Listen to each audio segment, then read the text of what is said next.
We are live from Wrigley Field, Danny Rockett and Crawly.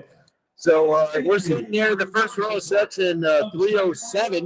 You want to come say hi, and we're going to be telling you what happens in this cup game. We're probably ahead of the TV, ahead of the TV, and the radio, and podcast. So they got the new new promo video. I liked the one last year with the Blues when they had the Blues record. But this is cool. It's just a little stroby for me. Yeah, so they got the promo video going on right now. It's now we'll probably talk about it later in the game. Well, actually, let's talk about this now. It is the whole thing is stroby because right now the lights are going nuts right now all over the ballpark. Like even though it's not quite dark yet, the lights that light up the field are now strobing out and like dancing around. The music, as you can probably hear, is pumping. Really kind of typical jock jam, wouldn't you say? He could go all the way. So, thank you for joining us. By the way, your comments are being shown on the screen. And if you would like to donate to Crawly's Get Strucker, so you get Strucker throughout the game to the beer fund, just Venmo. What's your Venmo? I don't even know that. All right. My Venmo is at Danny Rockett, Rockett, at Danny-Rockett. You can send us. The beers are expensive this year. They're up to about $20 a beer, 15, 20. So anyway, yeah, it's very epic. This new promo that they've got, and yeah, I like the last one more. It had more to do with Chicago. That could have been any typical jock jam. Okay, we got Edward Cabrera taking the mound. The good thing about that, Danny, is the wind is blowing right out to left field. Anything in the air is going to be problems. I was out at Ball Hawk Corner a little bit earlier, and balls were just flying off hitting that rooftop building right there. I'm going to tell you, it is good to have Cabrera because he was swinging, he misses bats. Yeah. And that's big on a night like tonight. Yeah, he's got a weird, funky stuff, and it's our first time seeing him in a Cubs uniform, at least after spring training. And the other thing about the wind blowing out tonight is that it's still March, and it is about 75 degrees right now at game time. It is gorgeous. It's absolutely gorgeous. This feels like mid-June or August or September, early September. Yeah, absolutely. And so it's 6:40 start, of course. So 6:40 start. So the sun's setting. The gorgeous golden tones are covering Wrigley. The lights have yet to take full effect, and we're about to play ball. And we have our new hats tonight. Our opening night hat, a replica of the hats that were given out on 8/8/88, which they were given out at 8/8/88, and a lot of hats got wet that night because that game got rained out. So feel free to comment, make fun of us, donate to our Venmos, and all that good stuff. We'll take it what's going on in the game. Shortstop's up for the Angels. I talked to Jeremiah Paprocki before the game, and he was really excited because he has never, ever $40 in the Venmo. Thank you very much, David. That's going to get Crawly nice and lit tonight. But I would say more than anything, Jeremiah was very excited about being able to call Mike Trout. There's not a lot of guys left that he hasn't called, but Mike Trout is someone he has not called to the plate. So if you've been watching Trout, he's healthy. He's looking good. I'm a little nervous with the win tonight on Mike Trout. So first, before Trout, who's up next, is in the odd deck circle. You got Zach Neto. Last year he batted .257, had an OPS of 793 with 26 dongs, so he can park 1-2 on a night like tonight. They got a lot of good young players. They have this bizarre situation going on with Anaheim where it's kind of the last year for the GM, and he gets one up in the air. But it looks like it's going to stay. PCA's got it. PCA. And that's going to be an F8 on your scorecard. But the GM, it looks like it's last year. They got Kurt Suzuki, former catcher. He's a manager who signed a one-year deal. So they got everything riding on this. A lot of people have a lot riding on the season for the Angels. Otherwise, it looks like they're going to clean house again. They need to bring back Gene Autry if they really want to do. Maybe what's Roy Rogers doing? They need some sort of country singer. Maybe they can get Morgan Wallen to buy the team. Ooh. Nice pitch. 0-1 on Mike Trout. Started him with the off speed. 89 on the slider. Here's a second pitch from Cabrera, and it's just a swing and miss from Mike Trout. 98 on the fastball. Yeah, so changes speeds on him, and Mike Trout couldn't catch up. High fastball out of the zone, and man, he blew it by Trout. Cabrera kind of digs in, looks at his feet, and then comes set, and here's the delivery and the pitch. And he wastes one, throwing it high and outside. Not going to give 3 in the zone to Mike Trout at this point. I'd like to see him bury a slider or do one of those change-ups. That's like 94. It's faster than most of our guys' fastballs. He gets soft contact as Trout fouls it out of play. But he did get Does that say drink in America's pastime? Drink in America's pastime, Coca-Cola. Yeah, never miss an opportunity to use the centennial celebration. We're going to see a lot of that. Every single corporation in America, including the Chicago Cubs, who are celebrating 150 years, are going to be celebrating 250 years of America. I think they're actually doing a fireworks show at Wrigley this year. That's awesome. I'd love to come to that. He's on July, obviously on July 4th. Nothing like. All right. Wow. The I count can't goes believe full. he took that. It's 3-2 now on Trout. All right. There we go. Come on. So he had him 0-2. Let's see if he can finish him off. Here's the pitch. And Trout, he skies one, and looks like it's going out to right field. Conforto moves in, and he can't get to it in foul territory. He goes sliding. Ball lands foul. So then we're just going to have to do it again after all that. New life for Mike Trout. It would have been nice if he made that play, but Conforto doesn't have a lot of experience here at Wrigley. I mean, that's a tough play. I wouldn't even blame the experience. I mean, Matt Shaw would probably still be standing in right field, wondering what to do. But yeah, that's tough. It's like there's barely any foul territory where it's it landed right behind where the old visitor bullpens used to lie. Oh, I miss those bullpens. I do too. I was looking at pictures from 2016 and all the good times we had. And here's the pitch, 3-2. Got him. And this is on a curveball, 88 miles per hour. So we already see almost everything in his arsenal. If that's Mike Trout here, it results in a strikeout. What do you think of some of the new graphics? I like them. So they are of the 1920s, 1930s scorecards. Before scorecards were this size, they were much smaller, and then they had those type of bears, which were a really cool scorecard. Before the Otis Shepard era of the 50s and 60s. So they're using those type of bears.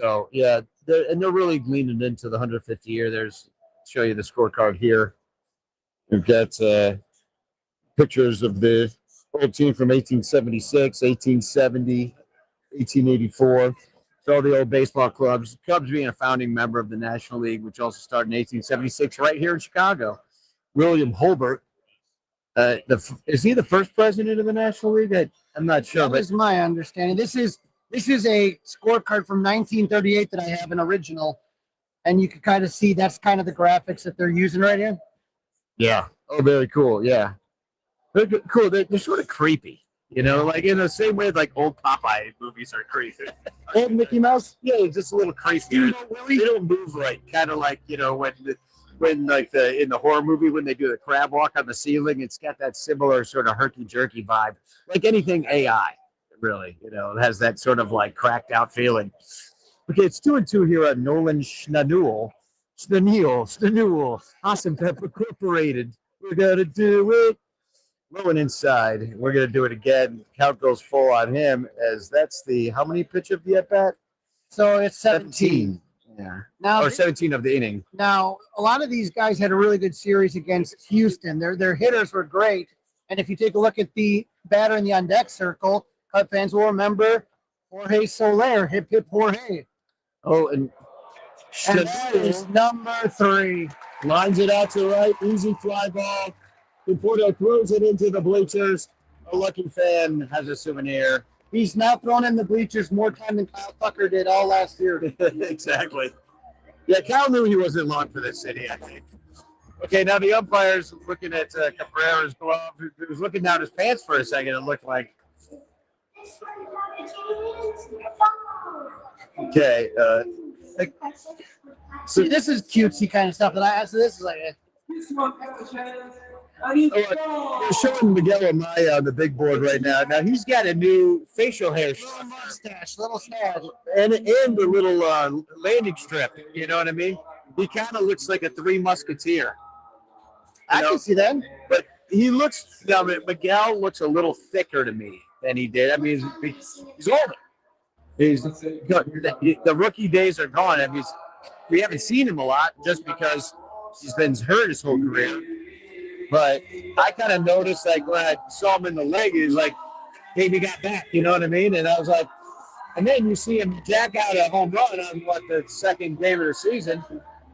First home run of the Cubs at 2026. And I was like, that reminded me of, like, what Javier Assad did, what Daniel Valencia did was come back with his legs under him. And I'm like, oh, maybe this is the year that we finally get a whole year in the high. He's healthy. He's strong. He looks like a man. He's got new facial hair. There's never been a question of his ability. It's one of those guys, can he stay healthy? I mean, I don't know if you watched in spring training. Brendan Davis was crushing it for the Yankees, and then he got hurt again. It's just one of those things that certain guys just have a propensity to get injured, and that's one of them. Did you see that Owen Casey's off to a hot start too? So he got a couple dogs on the air. So, and that's really it. We'll maybe get into it later in the game, but I was like, well, we're losing Suzuki. We're losing Hep, maybe, probably, hopefully, and we lost almost every outfield prospect we had. So now you got Kevin Alcantara still. but do they? Michael Busch here leading off, batting .333 on the young season, 34 dongs last year. The Cubs with home runs. He takes ball 2. And Johnson, a very young pitcher for the Angels, he had a little bit of experience last year. You take a look, he's got that weird sidearm delivery that's kind of funky. Yeah, little high socks that represent the lollipop guild. This reminds me, Joe Madden used to call it funk. Just got a weird delivery, it's got a hitch to it, and then it's just like 3/4. And he's sort of dragging the back foot, but it doesn't seem to be working for him because he just walk the leadoff batter, Michael Busch, on 4 pitches. Number 3. Do you know how far ahead we are of the TV and the radio? It's about like I think it's like a 30-second delay. Awesome. You're welcome. You're welcome, America. Can you make bets from your phone doing that? Exactly. Bet people are like in the room. Just listen on an earphone. Okay, here comes Cubs shiny new toy, third baseman Alex Bregman. 2 homers yesterday. Unfortunately, they were the solo variety. Yeah. 3 homers total for the Cubs and 3 runs, and they lose 6-3. It was only 4 hits. Yeah, pretty disappointing. Especially losing to a bad team like the Nationals. The Angels, hold on. The Nationals right now are crushing the Phillies right now. Well, you never know when. I mean, it's seasons long, but you never know when the young players that you pick up in all these trades that are playing on a pretty inexperienced team put something together for a month or two. And, you've all seen it that they'll be like leading the East. And then just so everyone knows, Johnson has thrown his 7th straight pitch, all balls. Yeah, so it's ball 3 here on Bregman. Number 3. Hey, he did it. Congratulations, buddy. For he's a jolly good fellow. There we go. So it's 3-1 on Breggy.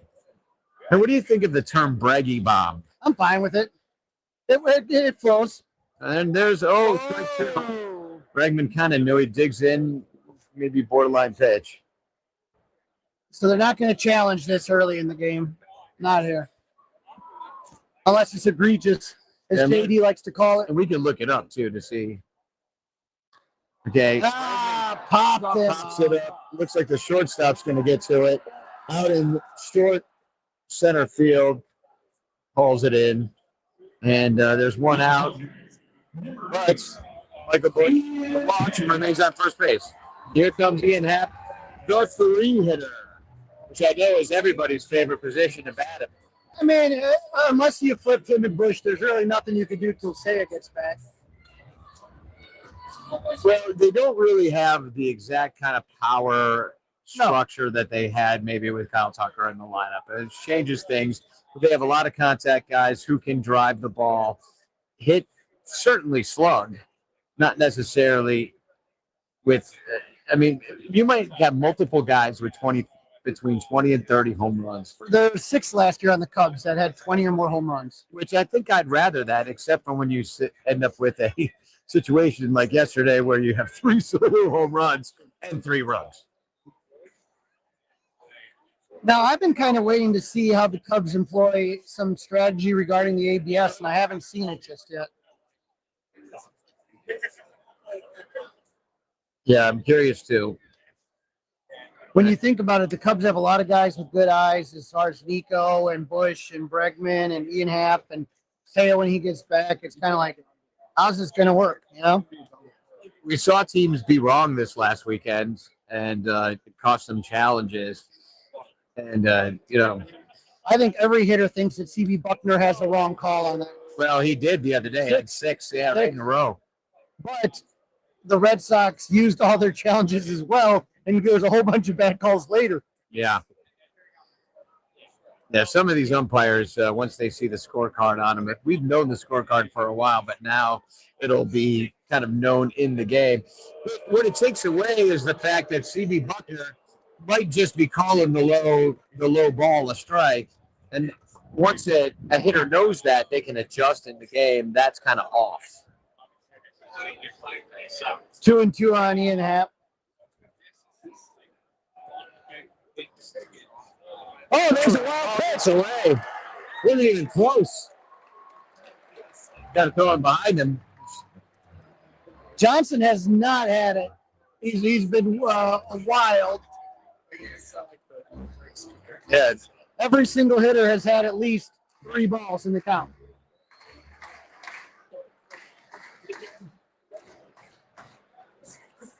Single brings home Michael Bush. Full count. Here's the pitch. And it's low. That's ball 4. So now would be a great time for one of those home runs that we saw yesterday. And this time, maybe PCAs. It gets involved. There's going to be no wind effect in it, really. It's blowing a little bit from right to left. But if he gets a hold of one, it could be gone. Yeah, it'd be nice to put up 3 runs in the first inning like happened to the Cubs yesterday. They were giving out these PCA pins before the game. If you donated clothes, right? Yeah, if you donated to the Salvation Army. We got our first mound meeting of the day in the first inning. I already blew a mound meeting down to 3 mound visits left. But, by the way, now it used to say mound visit out on the scoreboard. Now it just says MV. So I had to kind of figure out what that meant. I was like, MV. Because now you got the ABS challenge up there now. Yeah, ABS is up there. That I knew because it says ABS challenges. But MV was not a baseball term before. Mount Vesuvius? Mount Vesuvius, yeah, exactly. So let's move on. Yeah, there you go. If anyone has a good MV, put it in the comments here. Does Bill Veck have a son with an M? Michael Veck, is that a guy? There is Michael Veck. Yeah. If not, there should be. It's 1-on-1 on PCA as he fouls one back. 1 out in the inning. 2 on the base paths, ready to be hit in by PCA. Here's Johnson comes set. Here's the pitch. And PCA kind of as a goes for the golfer. Yeah, goes to golf the splitter. Just gets a piece of it.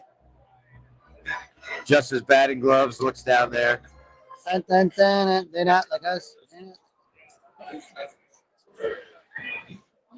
All right, Pete, come on, lock in. Swing in the zone. The pitch from Johnson. And did it hit him? No, it looked like it hit him, or yeah, I think it might have hit him. Did it fall? No, it looks like it fell. Maybe the knob of the bat. Yeah, he just kind of went off and then I couldn't tell if it hit his arm from here or the knob, but apparently he stayed there. So you said knob. This is a family podcast. So, this is technically one of those descriptions and accounts of the game. Oh yeah, I didn't hear the disclaimer, so it doesn't apply to me, I guess. we're at 2-2 here, Danny. It's going to be interesting to see if we get another 3-ball count here. I mean, you keep doing that, you're going to have to eventually go inside. And here's the pitch from Johnson, and PC hits it on the Yeah. ground, but it looks Awesome like foul a ball. foot, so it's another foul ball.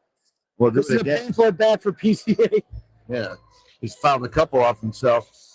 And Now up to 22 pitches in the first inning for Johnson. a young guy like him probably not going to last too long in the game anyway. So the Angels are always an interesting team. They have a bunch of veterans on this one. We already mentioned Jorge Soler. Jamer Candelario is on this team wearing yellow shoes tonight. Actually, Candelario's not playing. Ball 3. You got it as Moncada. Yohan Moncada. Yep, Yohan for the Moncada. White Sox. Candelario's That is not now in there. the 4th batter that's gotten to a 3 account right here. PCA chance for starting. I got to say, Danny, I wish they would not do that. I like it when he's more calm. Yeah. Reminds me of Hobby that way. Well, and maybe PCA heard the chant started and thought he'd maybe settle the crowd down a little bit. Steps out of the box. That's out of the box. Then the clock resets. Josh on the organ tonight, too. And here's the pitch. And PCA. Oh, my God. He almost took out Jose Javier at first base. First base coach had to do a little jump. What do you call that dance move, Crawly? The jitterbug. The jitterbug. Yeah, exactly. He'll be feeling that in the morning. Old men don't usually move like that. Here's the pitch, and PCA. Another foul. We gotta take a look at this. What is the pitch count here? This is pitch number. What's going to be pitch number 8 coming up to PCA? No, that's got to be 9. That was a foul for pitch number 9. Look at that. 9 times. 9 times. All right, Pete. He's going to give in sooner or later. Take that ball for a ride here. Okay, here is the pitch from Johnson, and PCA. This time fires it towards us, and it's going to land right below us. He had hit that a little harder. It's in Crawly's lap. That'd be something. Now that would be a live broadcast to remember. Yeah. Well, last time we did one of these, we had a walk-off Cubs win. If you remember, last time we did. All right, we're going to do it again. Pitch number 10 of the at-bat, and that's outside. He's walking with it. Well, big chance for Nico Horner out now to prove that he's worth that 6-year extension. And here comes looks like the pitching coach to have a word. So this is mound visit number 2. And we are still not out of the first inning. They're going to go talk it over. That is Mike Maddox, brother of Cubs legend and Baseball Hall of Famer Greg Maddox. Mike Maddox, if you remember, at one time was the pitching coach for the Cubs. So we'll see what happens. Mike's a very good coach, but sometimes it's hard to make chicken salad out of chicken shit. Well, Nico Horner up, contact hitter, certainly not. He's got a pretty speedy guy, so not the best double play candidate, easy to double up, but they certainly might be playing the infield in this early in the game.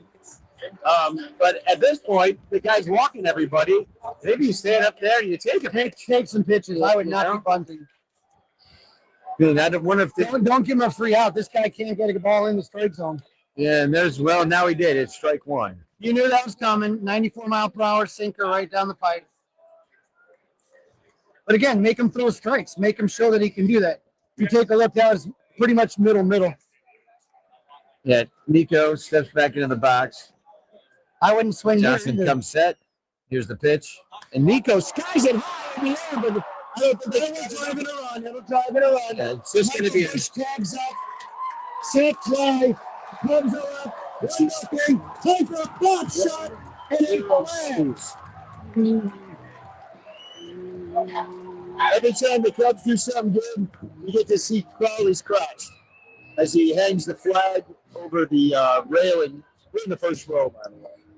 He's up 1-0.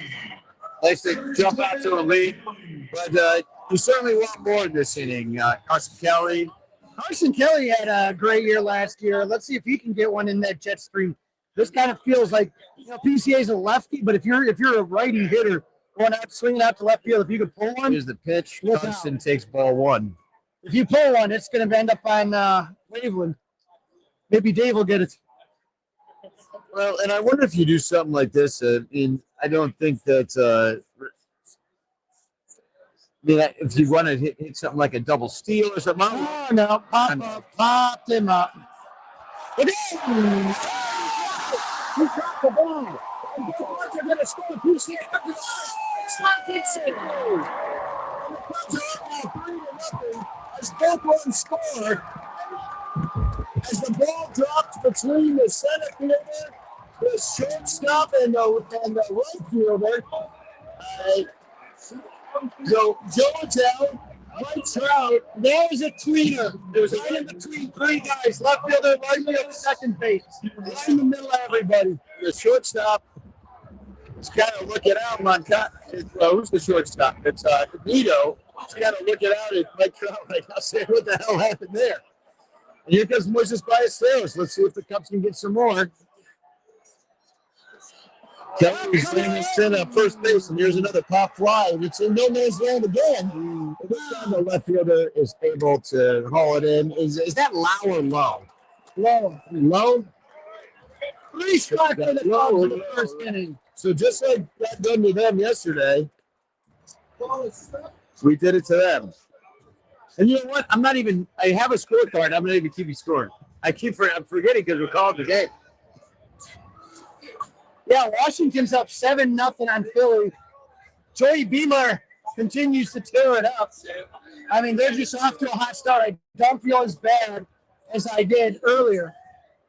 Could you tell me what happened so I can fill out my scorecard so we can talk about it later? All righty, what are you looking at? All right, let's start with Chanel, the third batter, the guy that got out for the Angels in the first inning. What did he do? He lined out to right fielder Michael Conforto. Okay.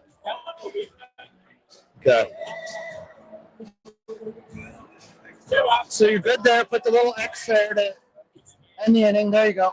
You don't do the X? What do you mean X? Oh, yeah. Because sometimes I just put a line. Okay, Bush walked. Bush walked. Bregman popped up. And then there's all walks. Who did Bregman pop to? Shortstop, Nito. So P6. That's it. You had a wild pitch, put Bush to second. Right. Cap walks. CCA walks. Nico sack fly. And then Carson Kelly singled. And then wait. Nico sack fly. Yep. That was score Bush. Right. The Bush was up third, and then scored him. And then Pat moved to third, probably, right? Or no, he didn't. It was first and second. Then Kelly, error. Single. Why is it? Oh, well, all right. That's generous. I would have called that an error. Somebody should have caught that, including Mike Trout. Cabrera takes them out in the second inning.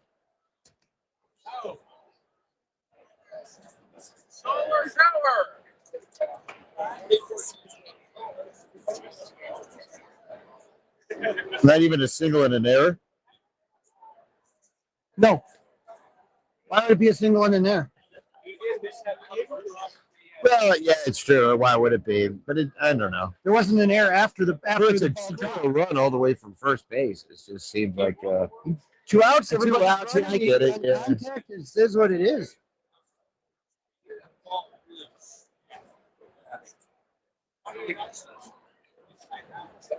All right, I'm all caught up here. And remember the old hip Jorge? Oh yeah. Well, I loved Jorge Soler. He was a fun player to root for. He came up with all those other rookies that year, and what a freaking basket of talent in 15 and 16. and 14 if you want to count when Hobby started. Just guy after guy after guy hit. And he just went down looking on strike 3. On a 92-mile-per-hour changeup. Wicked pitch. I'll never forget that game when the Cubs had 6 home runs in the NLDS against the Cardinals. 6 home runs. Jorge Soler had one. Do you remember the game that he hit that towering shot at Busch Stadium? Yeah. And that felt like a moment where the Cubs really arrived during that iteration of the team. Now, former White Sox Yohan Moncada up to bat. Got the yellow gloves, yellow shoes, yellow shin guards.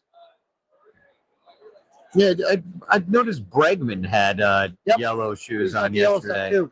He's got a contract with Adidas, and so that's why he's got that. The yellow is just not a team color, so it looked kind of weird. I wish it was. He's going to look good with the baby blues on a Friday. Yeah, I can see that. Except you kind of looked like an Easter egg. I thought it was a little bit more. It was a little too paused, if you will. And I'm paused with a double A. You know what I mean? Now, here's the thing. You just got a 3-run lead, and it looks like Cabrera's controls abandoning them a little bit. It was 4-pitch walk. 4-pitch walk, and it was three pitches, 5 or 6 pitches against Soler. So here's the thing, and Cabrera's going to learn this real quick. These leads can disappear real quick with this win. So let's just hope that the Cubs are being more careful here. Right. Okay. The ball gets skied to right field, and it's caught. And that's 2 outs in the inning. And there goes Adele. I feel like they're behind. They're behind, right? It's not right. Yeah, they're because Moncada walked. Now they're up. It's early in the season for everybody. Drinking all of it up there. Exactly. So score that F9 in your scorebook. Conforto are batting 9th tonight. We'll see him next inning taking at bat. But I was a little surprised to see Matt Shaw out there to start the year in right field. Why would you put him in that very first game with that dangerous win? We got a pop fly coming back. I can't up there. I think it's going to be foul. It's going to go right below us. Josh Lowe, like the store Lowe. Brandon is Brandon Lowe and Josh Lowe. Isn't that those guys that used to be on the Rays? Yeah. Come on, Cabrera. 97. I mean, it's just so weird after so many years of seeing Cubs pitchers' fastballs, starters' fastballs being like 92. Got a little giddy up on this. Pickoff move isn't all that deceiving. Maybe that's not his best one. But I'm excited about Cabrera. They really need to go out and get a starting pitcher. And they did it. And it might have not been the most high-end signing, but it's a guy that they believed in. And he just rocked one. But I think PCA's got room. PCA's got room. And he's on the warning track, a couple steps into the dirt. He hauls it in and throws it into the pitcher. Again, if you want to get that jet stream, you got to hook it to the left, kind of the middle of that big scoreboard on the left, and left of the foul pole. You get up in that stream, but where he hit it, you need it all of that. So just one left for the Angels there with the walk. And we're going to do the military salute now. See, I'll tell you who it is. It's Christopher Abreu, 9 years in the military. Just so y'all know, I always bring this American flag, Cubs flag, but they never show me because there's always a guy right next to the press box. He's a military veteran, and they always show him with his flag. He doesn't even have a club American flag. Yeah. He's just a veteran. Probably that flag is stolen valor. Stolen valor. Watch, they'll come in. You're going to see him always at the game. And the only time they show me is when this guy doesn't show up, which is like one game a year. How old is he? He's an old guy. All right, so you're a limit, baby. He's doing the salute. He's the one saluting, and he just did the salute. Sometimes I feel like they have old footage of that guy, and he's not here, and they show it. No, I always look because he's always puts the flag up. Because I've certainly seen that in the past. Man, put away my flag. So moon is almost full tonight. I believe it's a What is wax. that kid doing?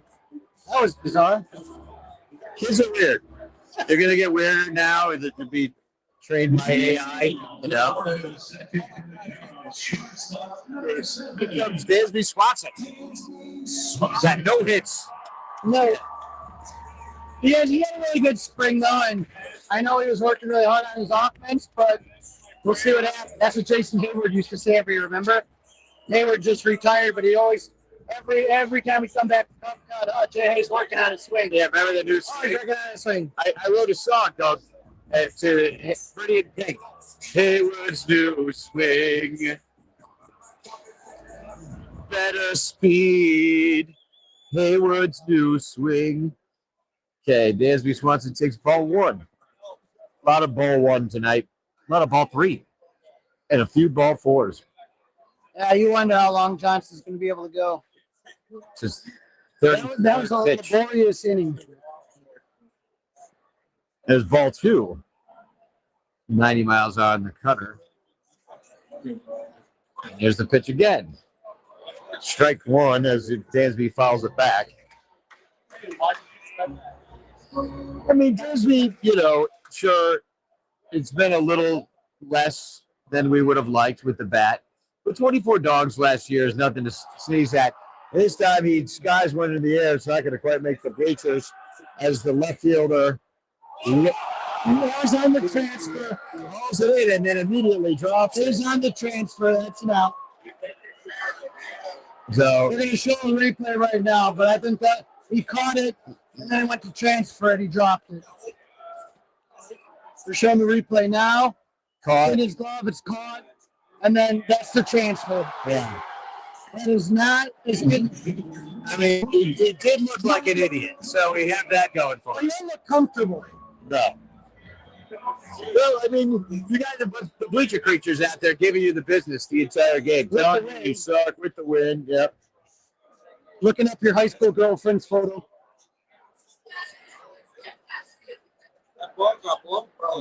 Okay, here comes Michael Conforto. A little bit of a surprise signing for the Cubs, considering that they do have Kevin Alcantara on the team. They had Dylan Carlson, who they also broke with. But That we Kevin, haven't seen. Kevin Alcantara is a guy you want to get every day at basketball. Where you don't need him sitting on the bench. You need him being ready, and that's not going to benefit him. Conforto is a scratch-off ticket. Dylan Carlson's your backup outfielder. If it's a 1-0 game, I want Dylan Carlson in right field. I think he can. I think he is slightly better than Seiya Suzuki as a defender. He just struck out, so he's still doesn't have a hit on this young season. He did start yesterday, so he's in for the season. And he's the kind of guy that they'll cut loose if it's not working out. You $2 know? million, Yeah. which is about 5 beers. Okay. Oh, and it's a comebacker from Michael Bush in his second at bat, and that's just going to do it. 1-3, and there's the second inning for the Cubbies. No runs on no hits, none left, and we move to the top of the third inning. You don't want to let Johnson, have an easy inning like that. You want to continue to make them work. Is there more beer money from Scott? Thank you very much, Scott. Woo! Thank you very much. Go get yourself a beer. I'll send you the money for it later. I assume that's going to us. Yeah, but thanks for the money, Scott. And I will say that To come back into the picture. to contribute to our beer/hot dog fund. Because now we got enough for a hot dog too. So right now, the #1 song tonight. My Hot Shell Ray. You know that song? 62%. The Strokes. Funny. Here's a story about the Strokes I've got. Back in the day, I was in a band called God the Band. And we played a lot of gigs in the East Village. And we played a place called the Spiral Lounge, which just so happened to be a place that the Strokes played a couple of their first gigs. And one night, on a Friday evening, I believe it was a Friday. I don't really remember, and I can't really find I can't find the exact date of but it was probably sometime in October, like 2002 ish. my band played a gig with Strokes. And the thing that was crazy about it is at Spiral Lounge, like we went on at like 8 o'clock and they went on at like 10 o'clock. My band played. Then all of a sudden, between bands, there's another band in between us. And they, all of a sudden, all these like super weird looking models walk into the room. Like supermodels, 50 of supermodels, tall, look like giraffe people. And they all were there to see the Strokes because Julian Casablancas, the lead singer of the Strokes, dad owns Elite Modeling Agency. So it was like, hey, go see my son in the band. He knew all these models. And that's the story of the Strokes' success. When you get a bunch of models to show up to your gig, a lot of other people will show up as well. And I was there. Maybe they came to see God the Band as this goes to Dansby 6-3. There you go. There's one out right away. On 2 pitches. 2 pitches. And Peraza is gone. Not a lot of, I think, baseball broadcasters can tell a story like that. You know? No. Though not a lot of broadcasters have played in diapers as well. Yeah, exactly. In the Cheetah Lounge, which is also in Manhattan, which is the same place that Sammy Sosa is mentioned in the Epstein files. So not a lot of people that can claim that either. With Head of Lettuce, who was just went viral on TikTok because she was one of the main people. She's a famous drag queen who was down in Puerto Vallarta and did a lot of correspondence for that whole thing that went down with the cartels. Here we go, 5-3 to Breggy. Bregman gets it out of his glove and double clutch there, no big deal.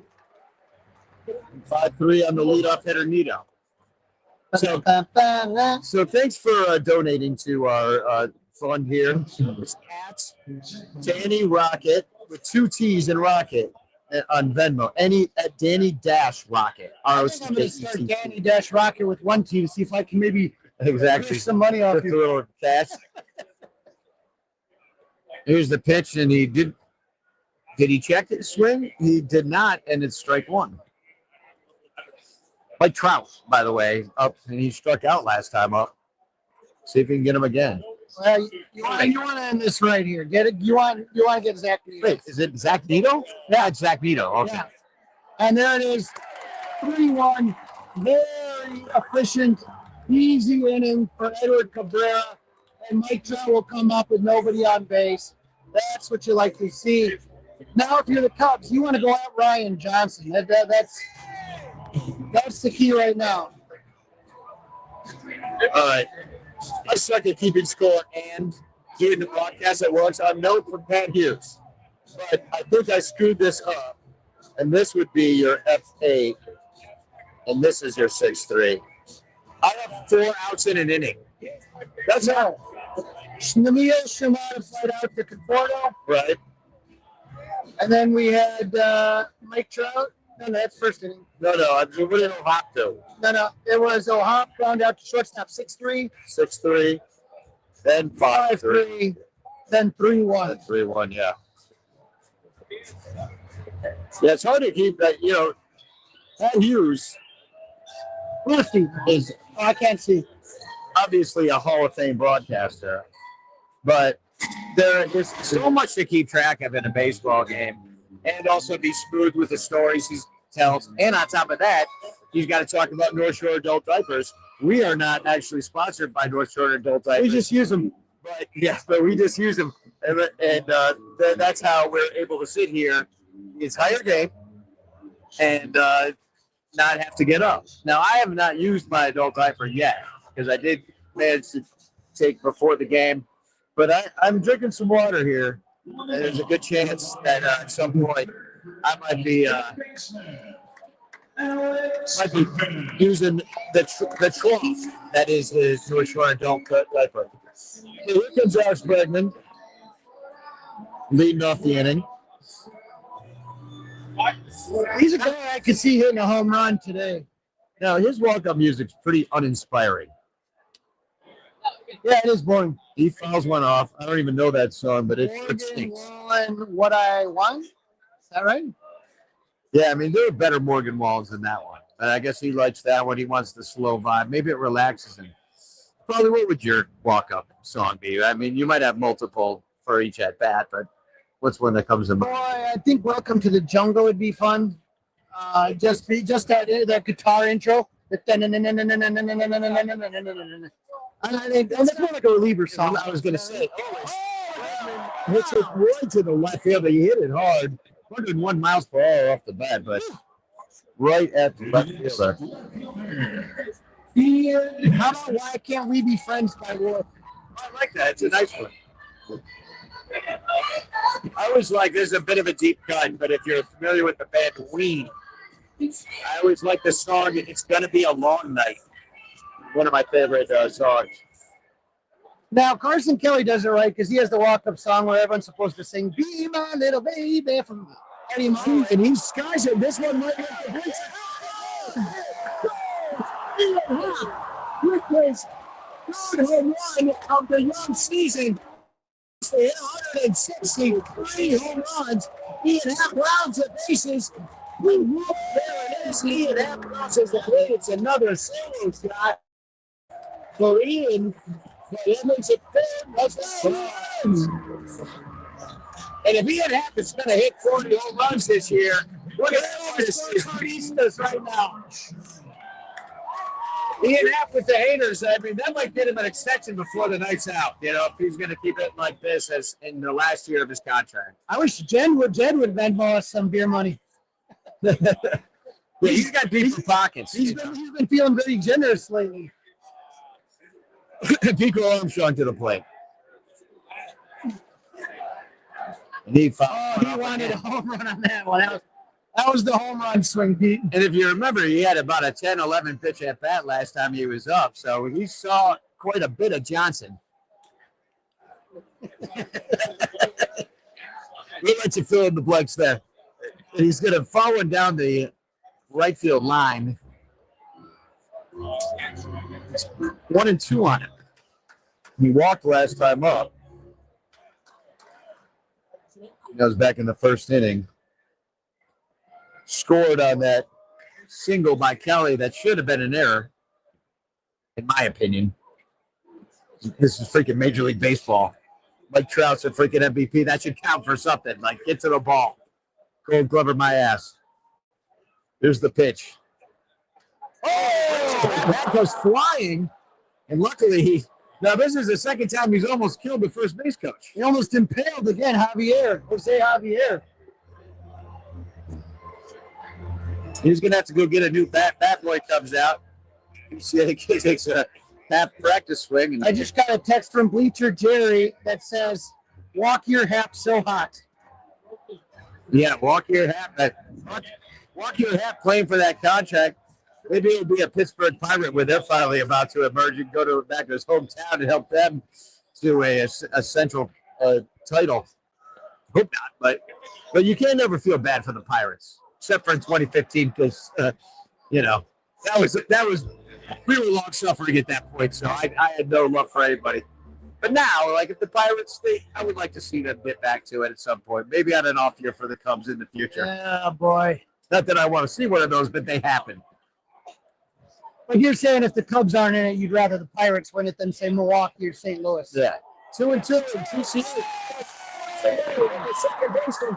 If he thinks about going to second, but he doesn't get caught up in the outfield. So, I mean, the acceleration, when he puts that on, I mean, he just has another level. I love watching the L train go by right now. There's the purple lines, it's the new express train, runs up on the red line tracks.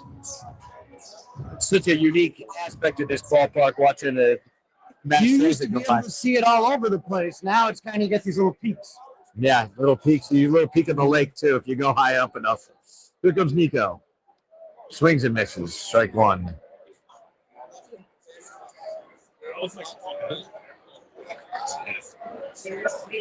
On a night like tonight, Danny, I'd like him to get even a few more runs. Let's play a game of screw the closer, right? Let's just get some runs, run it up. We saw Danny Palenti out there yesterday, and it looked the sharpest. That they were just trying to get him to work, and it wasn't a safe situation. So, that's always trouble. And so it'd be nice if we didn't have to have a safe situation tonight and use them. Use them last night. Use them. Might need him later on in the series. Nice to ease him in, not put too many miles on the arm. PCA, they caught him leaning. They almost got him. Almost. But They're checking to see a challenge. It looks like no challenge. I guess he got his hand just back in. There's one strike on the batter, Horner. PCA takes a short lead. Now he advances. He's dancing off the mound, and the pitch to Horner swings and misses. Strike 2, 0-2 on him now. Sometimes you wonder, like, if it's a guy like me, like, you'd rather he just go than do the jittering stuff if you're at home. Well, it seems like back in the day when you had like a guy, sort of like Vince Coleman, if you remember him from the Cardinals. And he'd be on first base. It was an automatic double. He stole 100 bases. And Nico hits it down the line, but it's going to drop foul. Pete's going to run back to first. But, it was an automatic. It was an automatic double every time Vince Coleman got on first base. And you never guessed he was running first pitch. Probably. They might throw over there a couple times, but there was no use. He was going to steal that bag. Ricky Henderson, another one that Nico, he inside the pitch, and it goes down the line. And then it goes out of play. It's going to be a ground rule double. That was a nice piece of hitting by Nico Horner. Little inside-out swing. And there's just not a lot of room down there when they got rid of the bullpens and they moved the seats out. You literally have, like, no room. Yeah, there's about 2 inches of space. So it comes up second and third with 1 out. PCA could have easily scored on that had it not gone out of play, but he could have moonwalked in. Yeah, so he was almost halfway down the line. I had to turn back around, and here comes Carson Kelly. I got a feeling Carson hits one out tonight. I'm gonna call it that way. It feels like a Carson Kelly night. We saw a lot of power that we didn't necessarily expect from him last year. I mean, we didn't really know much about Carson Kelly. It seemed like a backup catcher. Right to his. I don't know about that. He just got in. What happened was Kelly lined it hard right to the second baseman who threw over to third base. PCA was dancing off the bag trying to score. Got his hand back in, but I don't know if he did in time. It didn't look like it to me, but PCA is a quick guy and knows how to get his hand back in, so they're going to not challenge it. Looks like it's going to be safe. So remain second and third after that line out to the second baseman. That was as close as it could get, though. Yeah. Most guys don't get back. I think PCA is a special case, and here's Ballesteros. See if he can drive in these ducks on the pond. And he and both runs. 2 runs in, and both runs score. No ball, and he knew that. That's 2 innings on the young season for him. As Fred Horner and PCA score, and it's now 5. No, 6. 6-0. After it's a third run of this inning, and the Cubs seem to be walking away with this one. You gotta wonder if someone's up for them. Does it look like right now? Nope, no one up in the bullpen. Well, 58 pitches right now. You just kind of figure you're going to lose this one. And it's been garbage time. Because it's going to take a lot for the Angels to even climb back. But it is early in the game. It's only the third. But yeah, Johnson not looking hot. And this is kind of what I thought the Cubs might do on opening day to that rookie starter for the Nationals. But they didn't really ever get anything going. Cade Cavalli, yeah. And maybe he's got higher end stuff than this guy Johnson. Young pitcher, you're hoping you can get something. And again, when you sit there and you put up all those runs like they did, I mean, that's tough. It's tough to play from behind, yeah. So Mo Baller on first base. Here's the pitch from Johnson, and it's going to be a ball for ball 2. I mean, you think, Boy says he just kind of had a rough weekend, and didn't really have a couple great outings. He's going to be a DH. He was given the job. He earned it. I don't want to say he was given it. He was earned it. But it's just tough to have a tough weekend, a frustrating weekend for everybody on the Cubs. Yeah. Nice job by the catcher. That was almost wild pitch number 2 by Johnson. But for Mulbauer to get that hit, you get to breathe a little bit. You get a couple of ribeyes on the when you see your face on the Jumbotron. Good feeling. Relaxes you too, yeah.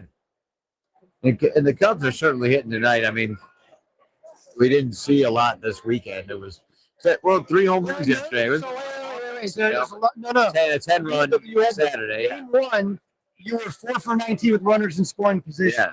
You had You a had lot the of guys on chances, base. yeah. You didn't score. The second game, Dansby's going to do a job. Second game, you had 10 runs. And then the third game, you had 4 hits. Yeah.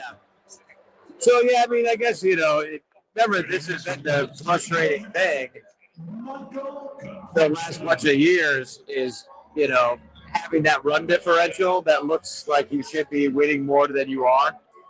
And, putting up, like this game, you put up 10 runs on Saturday and put up 6 runs already in 3 innings tonight. And this should be enough to win, but, who knows, maybe, they can lose the next 2, 3-2. And, well, let's not try to manifest that. Let's get positive mindset here. I mean, the big question is JMO tomorrow, Yeah, as it was with Shota Imanaga yesterday. And I don't think Shota did that bad, to be 100% honest with you. That pitch to Beamer, it was low, it was out of the strike zone, and he just golfed. He went down and he got it. This is a kid that's hot. Last time I checked, he was 9 for 9 to start the season. Oh, my God, yeah. Ex-Brewer, Joey Weimer. So Conforto got nothing on the season. Bet nothing. Oh, my. Wow. He still bets nothing. I don't know why they don't give Dylan Carlson a shot. You know what I mean? Yeah, it's kind of strange, right? I thought he looked really good in Mesa. I know it's Mesa, but why do you play if it doesn't mean nothing? Yeah. Well, because the Cubs keep scoring, we're going to lead off with our leadoff hitter next inning. So, Michael Bush. His 3rd time through the order. Yeah, already only the 4th inning. 4th inning. Oh, Mamba. It's up to $4,000, so they keep upping the ante here. So that means that the umpire's going to throw the ball. It's got a stick on the mound. It's up. And it's over. It's good. It's good. That's $4,000 for a season ticket holder. And congratulations. Jacob won it. He's an old guy. Let's go find him, see if he'll buy us drinks tonight. Yeah, let's go find Jacob. I mean, he's an old guy. He doesn't need $4,000. He's if he's a season ticket holder, he's an old guy. Yeah, there we go. Let's get him a will. That's what we need to do with Jacob. We do that after the strip club. Yeah, exactly. When we're best friends. Yeah. So at some point, we need to go spend some of that money that people have so graciously given us at Danny-Rockett with 2 T's on Venmo if you want to I will leave my microphone. I will go grab a beer. Yeah, but you know what I would love is some food. You get some French fries from that grab and go. French fries. Yeah. Oh, man, what do we got over here? Cameraman. Yeah, I'll save his battery here. Turn this off momentarily. Hopefully you guys can still hear me. All right, Mike Trout now leads it off for the Angels of Los Angeles near Anaheim in the state of California, the country of the United States, the northern hemisphere of North America on planet Earth, is I believe the full name of that team. Mike Trout. Long great career. First ballot Hall of Famer, Mike Trout. Cabrera's got him 2-0 right now, and Mike Trout's going to take strike 1. And a curveball, and he gets over the plate at 82. It's now 2-1 on him. Here's the pitch. Right back at him, and Trout pops it up. That might get out of play, but no, I think Bush has played a play on it, and he gloves it for out number 1. Score that P3 on your scorecard. Kind of exciting back in the day, you didn't get to see the Angels that much. I see them pretty much every other year. But, it kind of takes away a little bit of the specialness of everything, like as it used to in the past. When you would only play American League teams, rarely. If when I was a kid, you never played them at all. You played the White Sox in the Crosstown Classic once a year. That was always interesting. It would sell that game out. And then you only had the All-Star game and then the World Series. That's the only time the teams played each other when I was a child. And now it was interesting for a bit. You get to see different ballparks travel around. But now that happens every year with the quote-unquote balanced schedule, I don't know that it is as interesting as it used to be. Because everybody uses the DH. Everybody plays by the same rules. It used to be more interesting when there were different rules in different ways. And this ball is going to get down for actually the Angels' first hit of the game as Michael Conforto gloves it on the grass in right field. And there's a base hit for Shamil Shalazal, Hassan Pepper Incorporated. We're going to do it. And here comes hip Jorge Soler. Big righty power hitter. Great years with the Cubs. Traded him away for, what's the guy's name from the Royals, the closer. Forget his name. Put it in the chat. Let everybody know I forget his name. But he was decent. Jorge Soler hits one hard, but foul. We're going to do it again. Strike 1 on him. I was a big Jorge Soler fan. I loved when he made those glasses out of cups. That always entertained everybody. Here's a pitch by Cabrera. It works quickly. You have to these days. Strike 2 as the ball pops out of the catcher's mitt. And I think he might have gotten a little piece of that one. Quickly 0-2 on Soler. Handsome guy, Soler. Always big, muscular guy. He got injured quite a bit. And then as soon as he left to the Royals, he hit 50 home runs. And a lot of talent in that bat. Managed to stay in the major leagues a long time now. Here's the pitch, and Soler hits it hard, but that's also going to go foul down the line, and hopefully that's out of everybody's way because that could have hurt somebody. He hit that quite hard. I just missed the exit velo on that one, but it was significant. Lined out last time up. And here's the pitch from Edward Cabrera, the Cubs' new righty. And where Soler checks his swing, it's going to be ball 2 or ball 1. Ball 1. 1-2 now. And Cabrera does work quickly, though. He's certainly delivering the ball with a pace. Okay, Jorge on the ground to Bregman, throws over to Nico, over to Fish for a double play, and that's going to do it for the Angels in the 4th. Double play.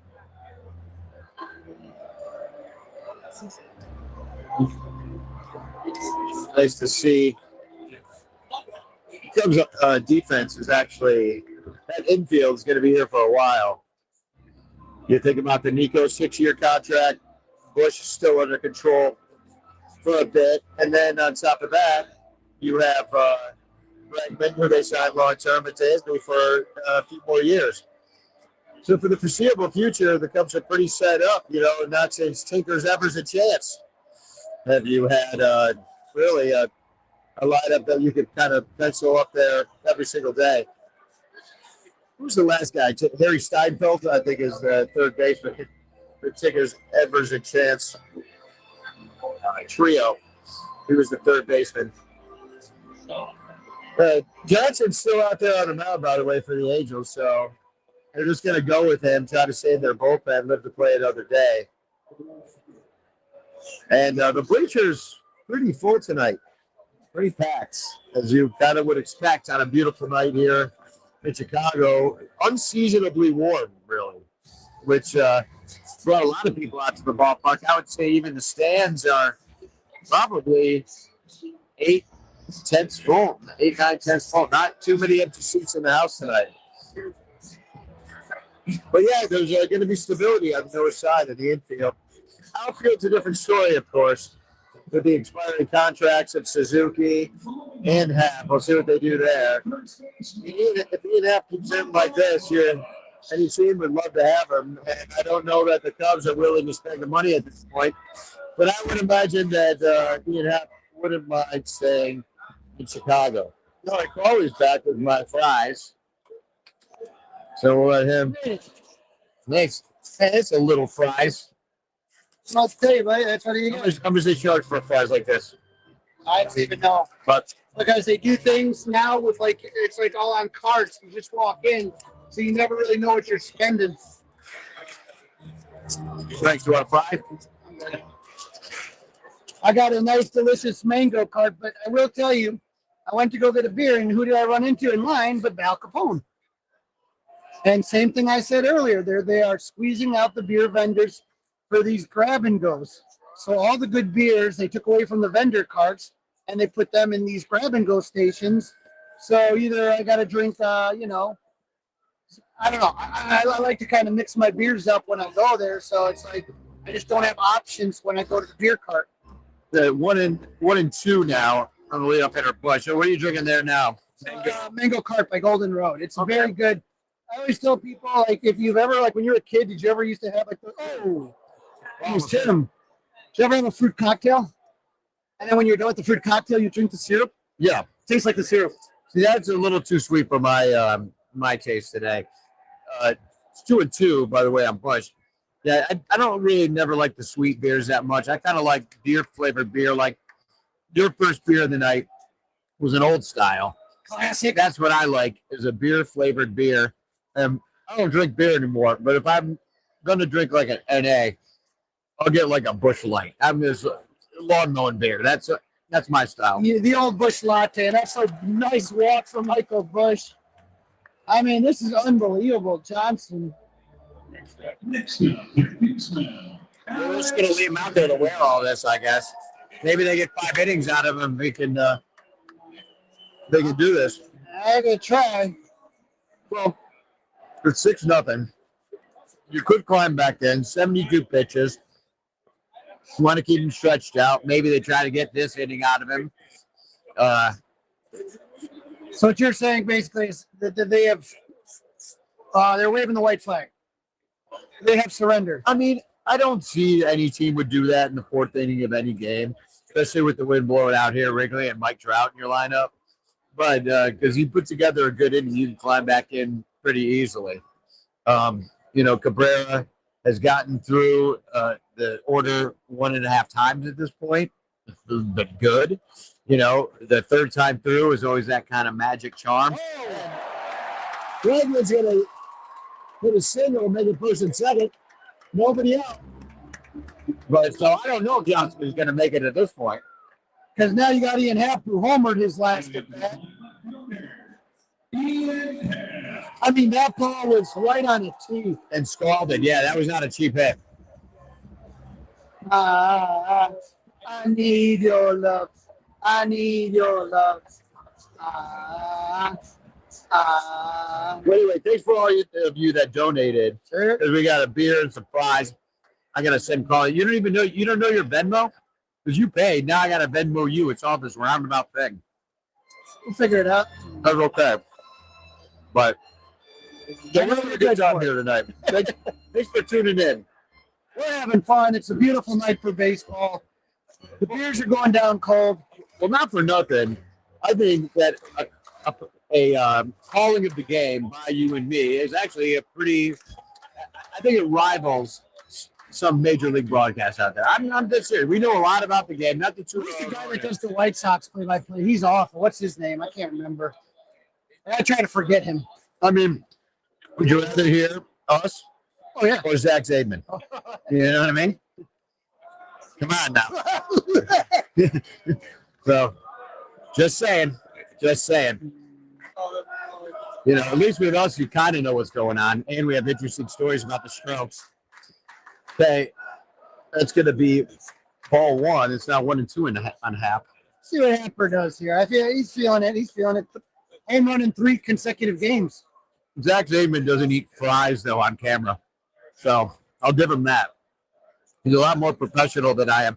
You're getting drunk. So, okay. The ground. And he's going to go to first base with it because he really didn't have time. It kind of was a slow-moving play, and his momentum was taking him towards first. He couldn't make the turn. It's as good as a punt now. Not really a sacrifice, but it's a 6-3. But again, keep driving in runs. Keep adding.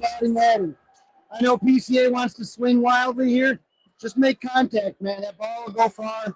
Driving a run.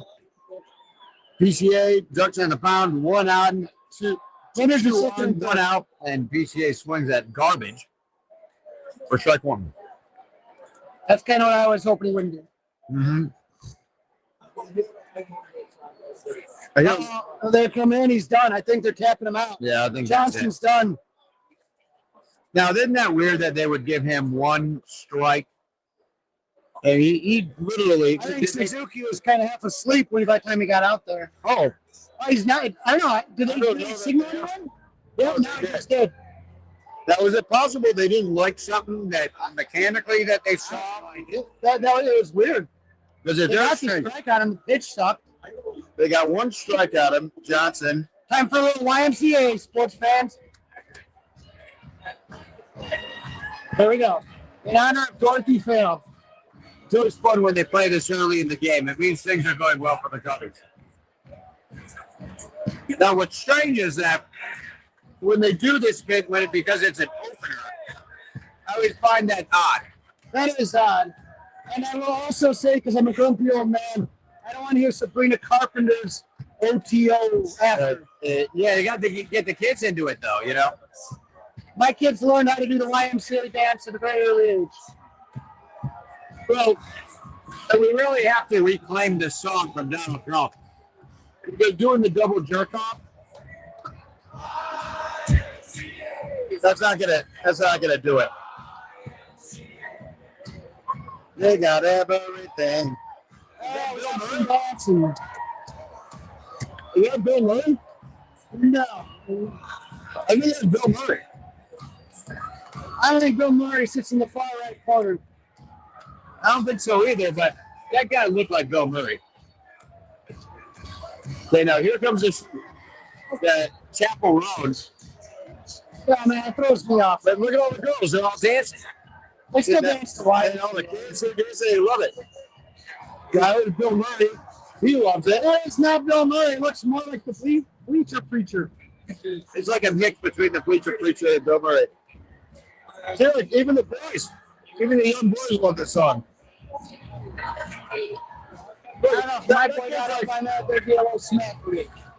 That kid, probably in his 20s, like a 25-year-old Groiper, he was loving that song even.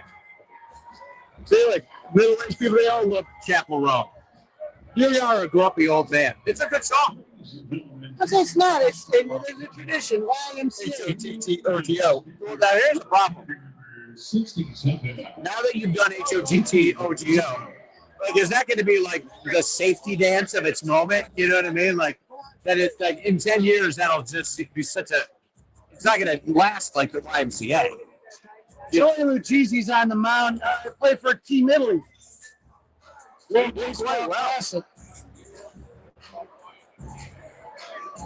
Yeah, Team Italy was fun. They had an espresso machine. Those fries were pretty good. They were slightly lukewarm, but I've had cold fries here, so it could be worse. Wrigley not known for its ballpark food. You got a lefty now against Pete. I mean, I think that's got to be hard too. You're coming in; it's not even a 0-0 count. Yeah, you got a strike at least, but it's just kind of like, you know. It's 1-1 now. Yeah, he bounced that one, and that wasn't too good. I mean, hopefully they told him that he had a strike to a little bit. That's another one. He hasn't gotten it to the catcher yet. He does not seem warmed up. I mean, No. those balls are landing 3 feet in front of the plate. Remember when Lou Piniella got mad? God, who was it? Someone in the chat? I can't remember who it was, but was it Scotty Air? Or who was it? Where I got a guy who's throwing the ball 59 feet. Curveball. Boy, they don't make him like Lou Piniella anymore, do they? No, and in fact, if you think about the manager of the Nationals that was just said, the guy's 33 years old. Reminds me of one of Elon's Doge guys. You know what I mean? These young hot shots. He probably does the lineup GPT, knows how to work all the, do all the buttons and figure out all the advanced analytics. So these days you just gotta, read the Chat GPT AI tea leaves. Really, this is the job. I did have the pleasure of speaking to Joe Madden. He was in Rosemont in November, and he is just such a great guy. And the fact that he doesn't have a job is criminal in my mind. Right, because a guy like him would have gone out like a Piniella, fallen asleep on the bench, or like a LaRussa, who's getting advice to when to change the hitter or the pitcher from the fans in the first row. And that's strike 3. Oh, man. He took one. Is that looking or swinging? I don't even know. I think he took that looking. I just kind of saw the tail end of it. I have a...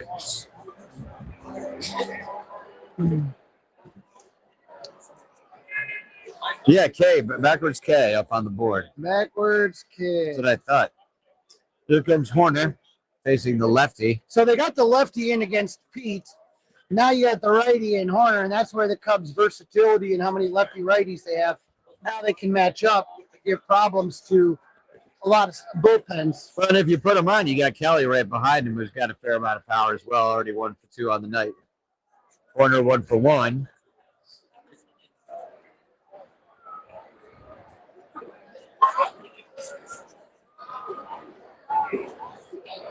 Horner with a sacrifice fly in the first inning and a double last inning.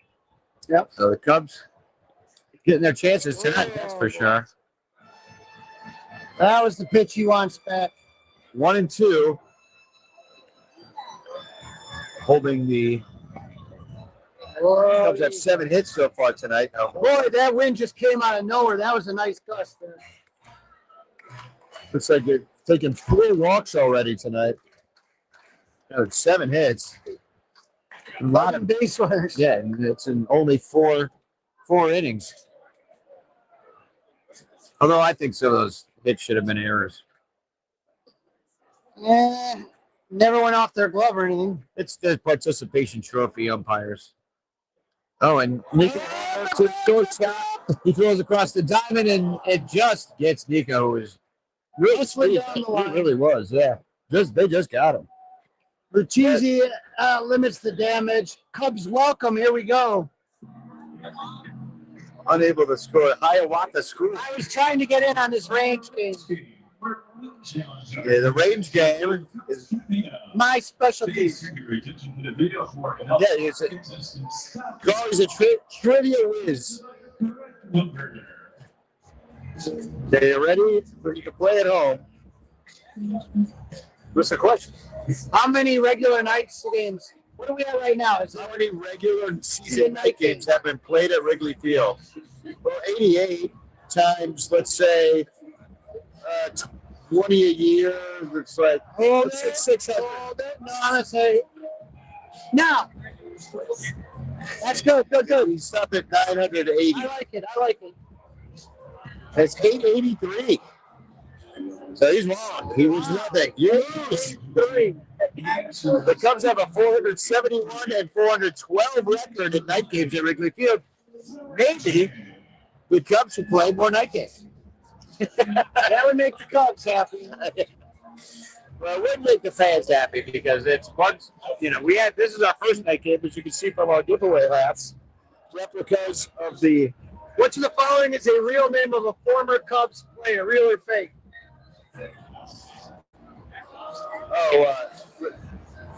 Bryce Winnell, Alec Bogue, Jack Seelman, or Hal Jeffcoat? I'm going to say Jeffcoat is real. I'm going Hal Jeffcoat's real. Yeah, I remember a guy named Jeffcoat. I didn't remember the Hal, and we're right. Al Jeffcoat was a Cubs player. Are you going to tell us anything about this guy? No, they are not. Oh, yeah, here he is. Here I am thinking I remember him. He's from 1948 to 55. Well, basically, like there's so many forgettable players, especially from the 90s. He served in the Army, it said, and won the Purple Heart. Look at that. And the first pitch is going to go right back to Cabrera, who's going to throw over the bush, and it's 1-3. And there goes Yohan Moncada. One hopper. Joe Adele. It's a good name. Huh? Into the top of the fifth here.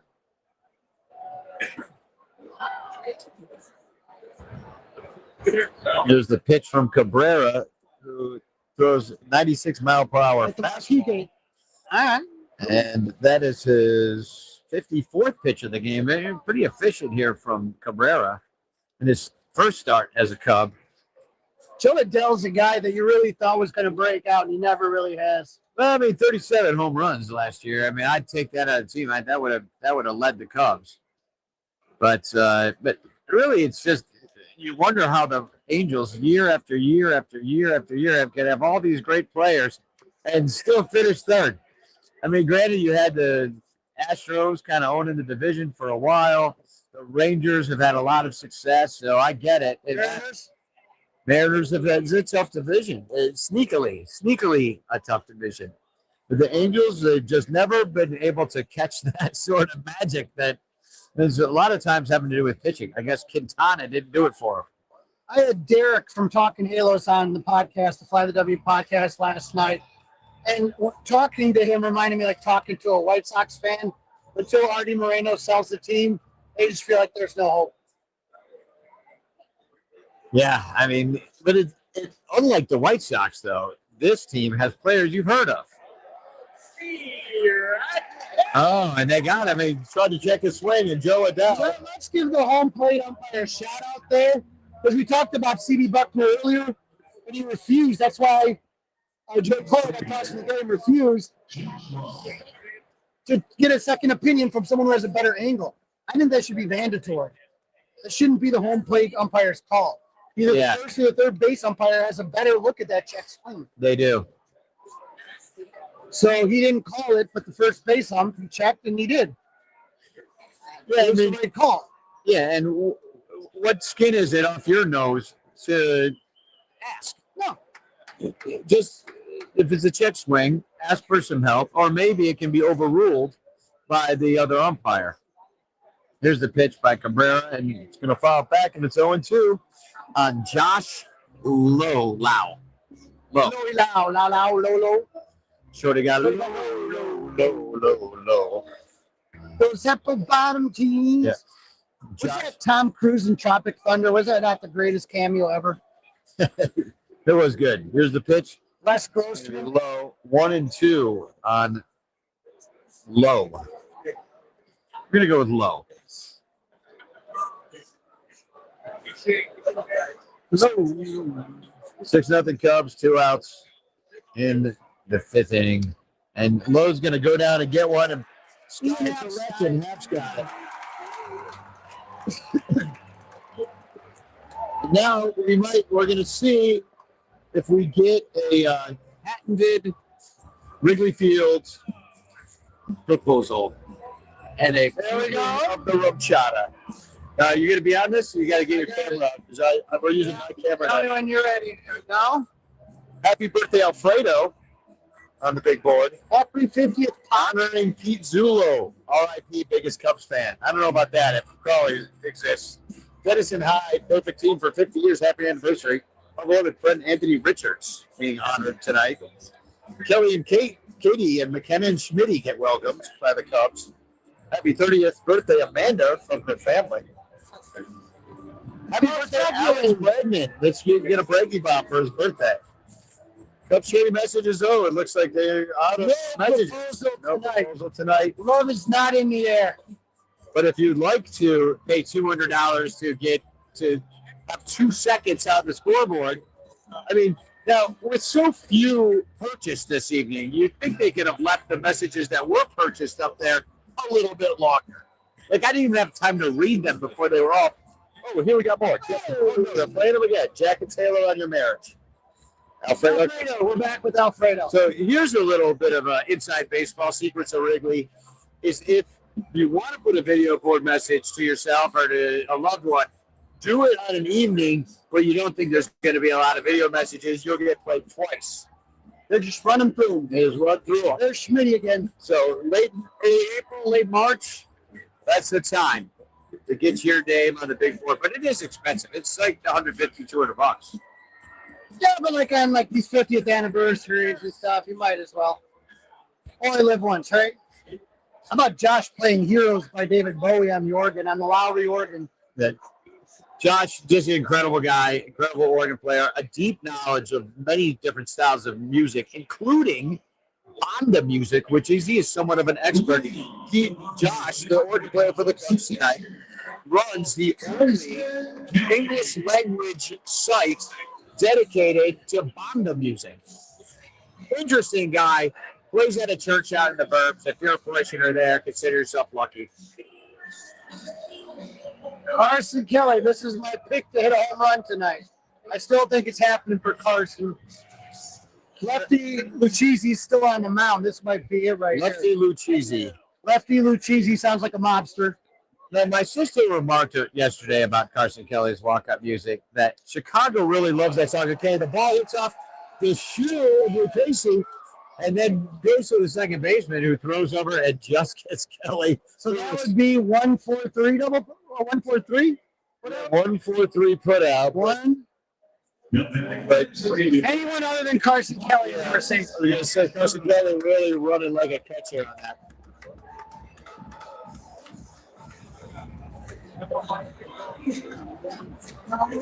Come on, Mo Baller. Was this by a stereo up to the what song is that? Oh, here it is. Danza Kuduro. He's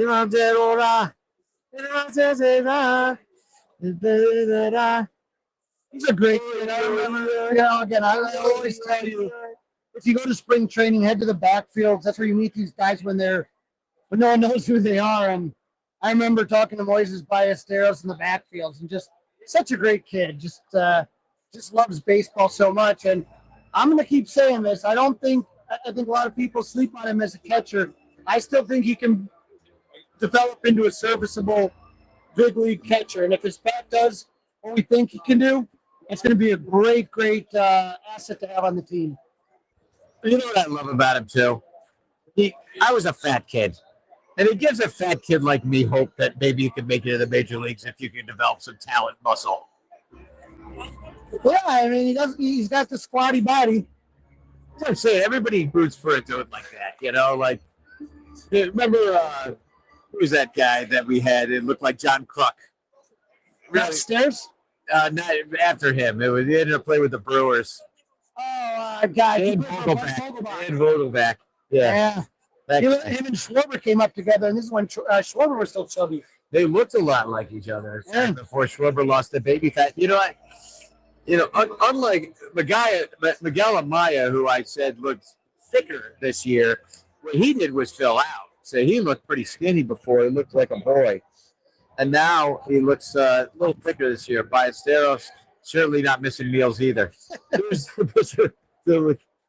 Casey. Oh, boy. And it's good. He's in there seeing a tough lefty, and he strikes out. But, let's see where he's swinging without the bat on his shoulder. Come on, man. And that's one thing you wonder when, say, Suzuki comes back, and the fact that you do have Dylan Carlson on the team, you do have a good photo if he can get a bat together. You wonder if they platoon a little bit that DH spot every now and again. I think with Shaw will get the DH. He'll platoon it. You've got some options, that's for sure. It does you no good to have Shaw sitting on the bench. That's all I'm going to tell you. Ball one to Dansby. 2 outs. Only one hit for the Angels tonight, too. Oh, I mean, Cabrera's been dominant. Here's the pitch. Dansby falls it back.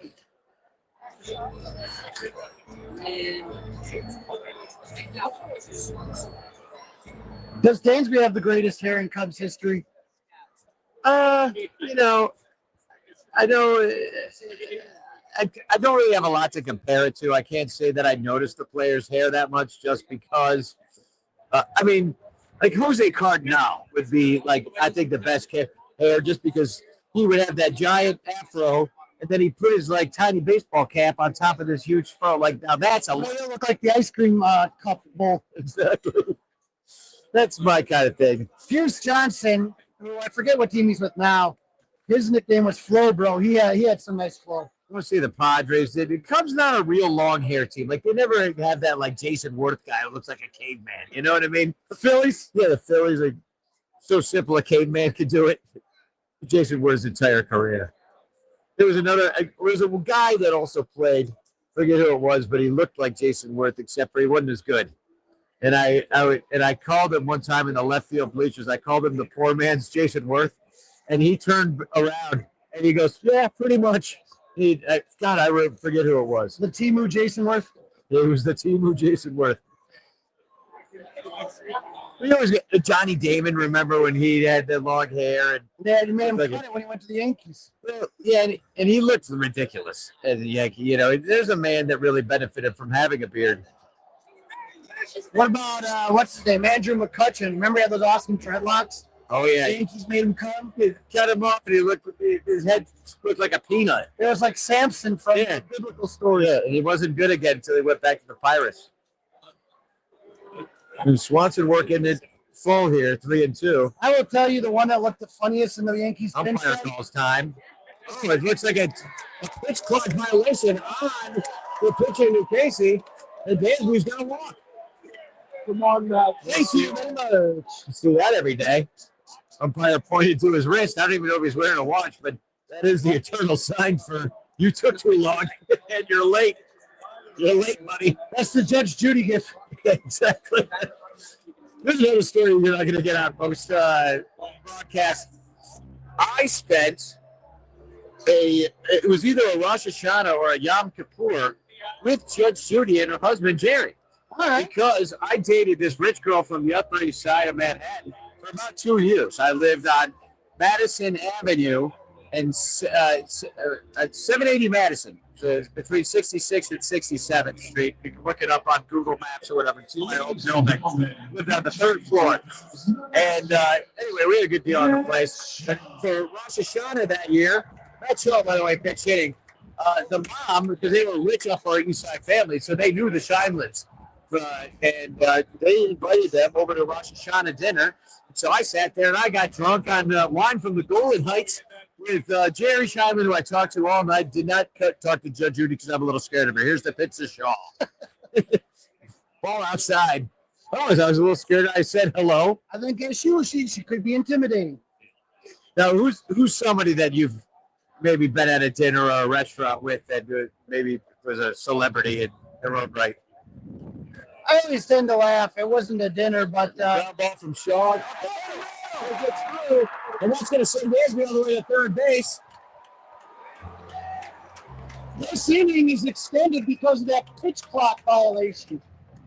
2-2, 2 outs. 3-2, 2 outs. Pitch clock violation. Dansby gets the first. Now it's going back to the top of the order. So first and third, and the single by Shaw. So yeah, and here comes Michael Bush. The catcher wants to do something here. He's standing in front of home plate. He's just telling everybody which way the ball's supposed to be going on the situation. Coaching the defense. Let's see if we got something here from Michael Bush. Lefty matchup. First and third now. Matt Shaw's got some wheels on him. You know, second and third with 2 outs looks a lot better than first and third. Bush, pretty good contact. This is the question we've had. How's he going to do against lefties? Is he going to face more lefties? Here's a little interesting test early in the season. Well, and that's another reason to maybe send the runner, as it might displace the second baseman and open up a hole on the right side of the infield for Bush to poke one Just through. like the Angels were thinking the same thing as Lucchesi throws it to first. But this day and age, you can't just throw over there all day long. So Disengagement. this is Bush's fourth at bat already, and it's only the fifth inning Another of one. the throw. And now he's got to get him. Now I don't understand the booing on the throw over because That now was just traditional. We did when we were kids. it's traditional, but it doesn't make sense anymore. So you have to, move with the times. There he There is. goes Shaw, and he's going to make it. Not even easily. close. The ball's in the dirt. They just almost let him have the base. So here's the situation. You got Michael Bush, who's a lefty versus Lucchesi. If all of a sudden somehow Bush walks or if he gets on, now you got Bregman coming up a righty with the bases loaded. Already 1 for 3 in the game and 2 home runs yesterday. Here's the pitch from Lucchesi. Oh, Bush hits it right for the plate. no, foul ball. Dansby trying to push Michael Bush out of the way to get home on that. So we've been checking out I can't see the comments on the screen. Are we getting a lot of fun comments?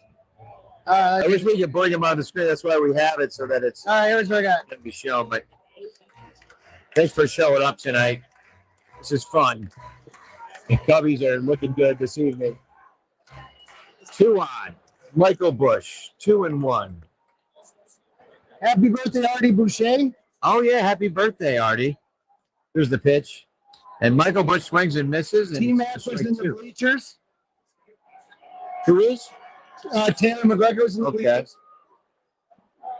Someone says we're giving Stadler and Waldorf a run for the money. We talked about that. John Sheffrin, that's the bad guy from the White Sox. Oh, my God. Yes, Lou Piniella did think Scotty Ayers' name was Stevie. See, that's classic. This is baseball 3. 3-2. So I told you, if he walks, you are in big trouble. So right now, Michael Bush is looking at one pitch, and if it's in his zone, he's swinging. Other than that, let it go. The crowd getting into it a little bit, but not as much as I would think they would in this situation. There you go. Oh, sense. Sitting on top of a 6-0 lead. Bush fouls it off. Mitch Williams had some great hair. That is true. That is a good name. If you remember, Mark Grace. that's a good head Mark of hair. Grace. Now, do you remember when we met Mitch Williams at Stu's house at Club 400? And I got to go and play a song for him, and you interviewed him, right? No, I did the song with you. You did a song with me. I didn't interview him. So when we, we'll Everybody tell hates this. Lenny Dykstra. Right. Everybody hates Lenny Dykstra. Oh, something happened in the bleachers out there. And Michael Bush gets it on the ground to the first baseman. He's going to take it himself 3 unassisted. And that's that. Yeah, that was Mitch Williams. He did a hilarious Don Zimmer impersonation that I remember. So when we got to meet Mitch Williams, I had my long COVID hair at the time. And I showed him because I had a mullet going on at the moment. And I said to Mitch Williams, I'm like, look, I'm inspired by you. I got a mullet. And Mitch Williams looked at me with a big old dip in his mouth. He goes, more like a skullet. And he was right, because I had a big bald spot, but I couldn't see it, but he could. And Mitch Williams made fun of my hair. So you're about to tell me, like, what kind of celebrity you might have had. One of my favorite stories. I was actually, you were playing at G-Man Tavern on opening day one time. And anyone that's been to G-Man Tavern knows where Danny would play or any band would play is on one side of the venue. On the other side is just kind of the sit-down bar, records. And then in the middle is the bathroom. And so I had to go to the bathroom. I wanted to do it before the band came on, the Bleacher Bum Band. And sitting in a booth was Jeff Garland, Vince Vaughn, and Tom Morello from Rage Against the Machine. Now, I had had a few cocktails in me, and I had enough liquid courage to sit down and push myself into the booth with those 3 guys. Now, I had seen Jeff Garland earlier. We were in the HBO documentary together in 2007. Wait till next year. And then what's his name? Tom Morello was laughing his ass off. And then Vince Vaughn was staring daggers at me. I thought he was going to slap me in the face. And I was trying to get Tom Morello to play with the bleacher bump man. He wouldn't do it. Something. Hey, Tom Morello, he's awesome. He's out there still every day, still rocking and rolling. He wrote a show that was recently at the Goodman Theater. That was I can't say it was my favorite show that I've ever seen, but it's cool that he's still out there doing stuff. It was certainly a loud show. He likes his music. He's from Libertyville. Yeah, and him and the guitarist from Tool, James Maynard, went to the same high school at the same time. Like, what are the odds? So Cabrera's still in there, starting his sixth inning of work. 95 on the fastball still. Got plenty of life still. Yeah. Now he can hit a little higher. That's not his hardest fastball that he throws. No, he's throwing 97, 98 tonight. 91 on the change. So it's 1-1 on Logan O'Hop. Logan O'Hop. Oh, now, that sounds like a leprechaun name. It totally does. You know?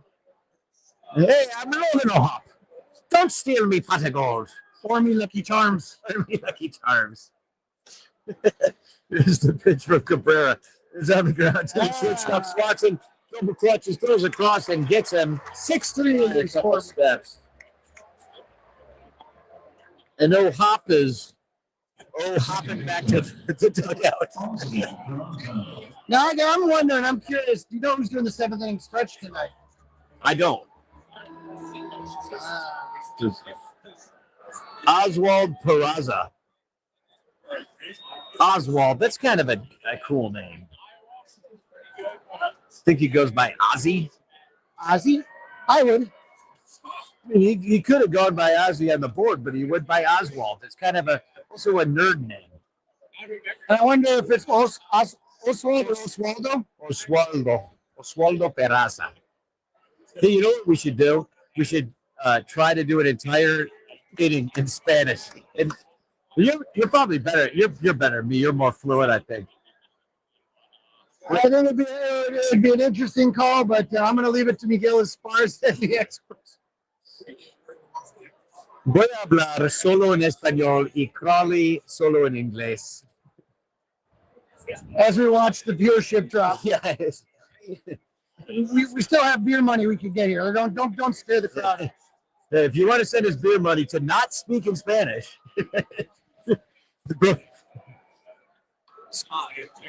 2-2 on Oswaldo Peraza.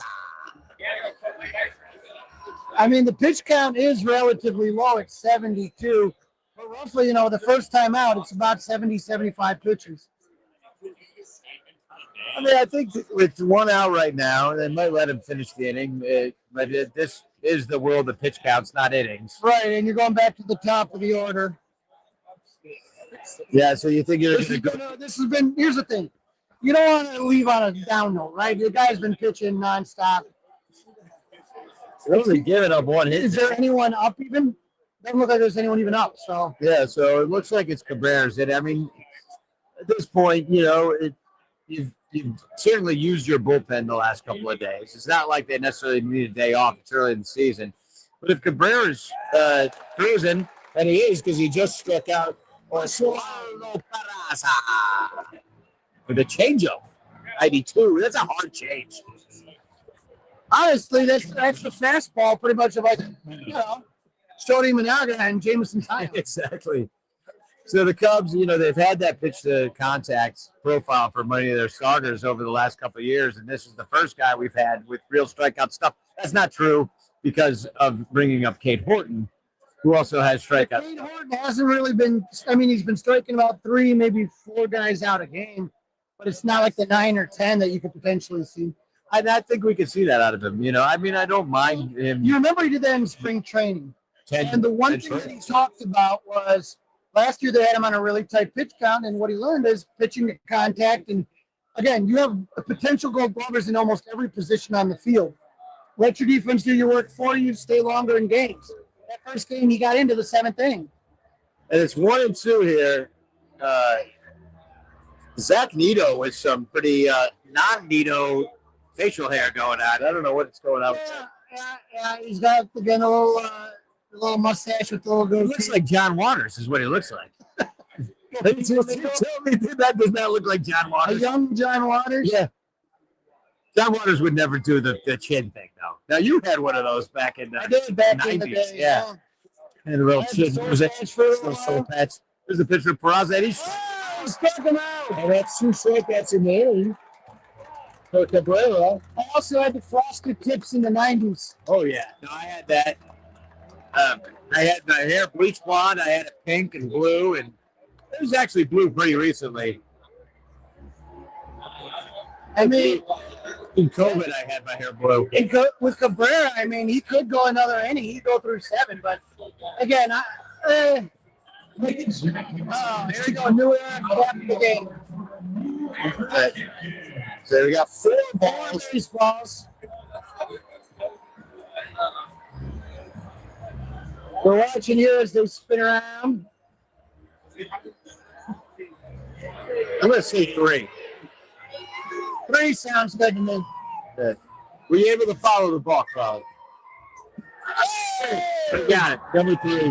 That was actually pretty easy. Sometimes they scramble it quickly, and you really got to pay attention. You know, The AI guy is back this year. yeah, I'm not a big fan of this. It's like they make some weird AI hallucination art on the video screen based upon the idea of a child.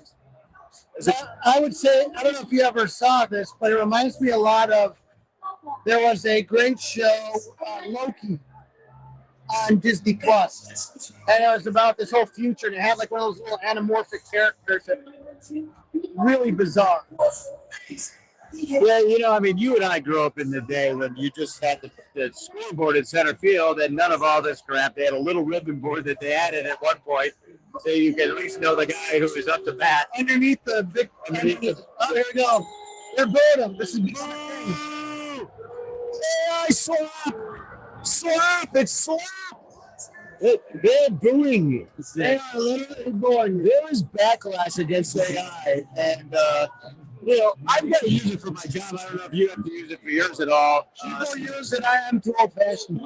Yeah, I've been kind of forced to use it just in the, you know, how production is done, but nothing is like the real thing. We used to work with great actors, and now we work with fake puppet voices. I mean, that's the stuff you're hearing on TV now. You hear AI voices on TV. And I don't think that's right. And they should have to label it, I think. The real thing, we're coming at you live, by the way. Although we might want to look into, didn't Kiss do that where they have they're going to have like AI Kiss things and they can keep doing that for the next 200 years? Well, there's certainly enough video footage of us that they could make hologram you and me and have them call the game as Waldo and whatever his name is in the future. Stanley or whatever. Nico Horner grounds or Bregman grounds out. Is that 6-3? 4-3. 5-3.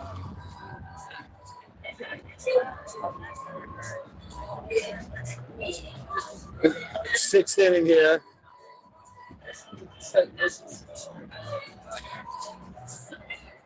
Yeah, Nico Horner for great hair. After throwing up 6 runs in the first 3 innings of the game, they had their chances the last inning, but didn't do anything. Here's Hap, high and outside. The new pitcher, by the way, is Anderson. Is that Tyler Anderson? I don't know if it's Tyler Anderson. That might be. Hap grounds it to the first base, but he's going to take it by himself. 3 and Colin Ray up in the bullpen for the Cubs. So if Colin Ray's going to come in, and again, I think it'd be smart to kind of put him in now, don't bother. But just let Ray pitch the whole rest of the game. You could do that and keep him stretched out at the same time. Keep him stretched out, 7, 8, 9. Danny Palencia pitched yesterday, so then you can just save him for tomorrow. Right. In case you need him. If something bad happens with JMO, you still got Ben Brown. Which, you know, looks like Chuck skies it. Big league pop up. BCA and the shortstop's going to take it. Here's the thing. Ben did a good job the other day, and what bothered me as the game one is that I said Ben Brown, he needs a clean inning. Don't put him in the middle of an inning, because after he gave up that home run when you relieved Boyd, it wasn't any good. He gave up that home run, and then all of a sudden he settled down, he was fine, and gave him a lot of innings. I would have gone with a regular bullpen arm with the last out. The winner is the band I opened for back in 2003, the Strokes. They used to rehearse in the music building over on 8th Avenue, where I also had a room there with my friend John. We recorded a couple songs in that music building where the Strokes were too. So they were all over New York City. We saw them all the time. And the Wrigley Beaches were friends of ours. We used to come over to the house and we'd all jam out and have these crazy jam sessions. They were one of many bands, the Moldy Peaches and the Strokes, who made it big out of that scene, the East Village, called the anti-folk scene, run by this guy named Latch. So we used to play Sidewalk Cafe. That place is no longer, but it was quite the scene back in the day when we were all young and rocking. And the Strokes, they were a bunch of rich kids, so that really helped them out, I think, quite a bit. But they were a good rock band too, so I can't take that away from them. My bass player actually went to high school with the guy with the curly hair. Edward Cabrera, quality start. As Colin Ray comes in, I mean, look at that. I like that little 6 innings, 5 Ks, 1 walk, and only 1 hit on 80 pitches. I mean, sustainable. I mean, that's no-hit stuff, dude. I mean, I granted it's the Angels, but they have Mike Trout on the team, and he handled the ball game.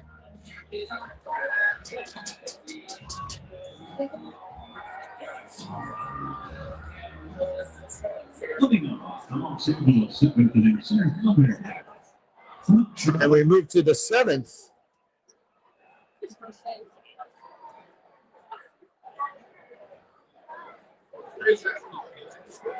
All right, here we go. Mike Trout versus Colin Ray.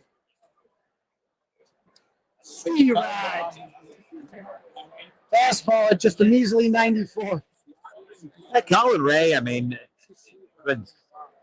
what you asked him to do last year, he did more of that than you were expecting, which is started a lot of games. When you lost Justin Steele, Colin Ray slotted in and kept the Cubs humming.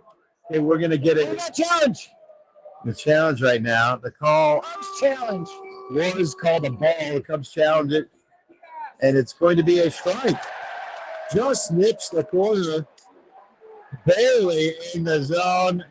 I mean, that is now that ball it barely had a sliver of the ball in the zone, so it's a little bit.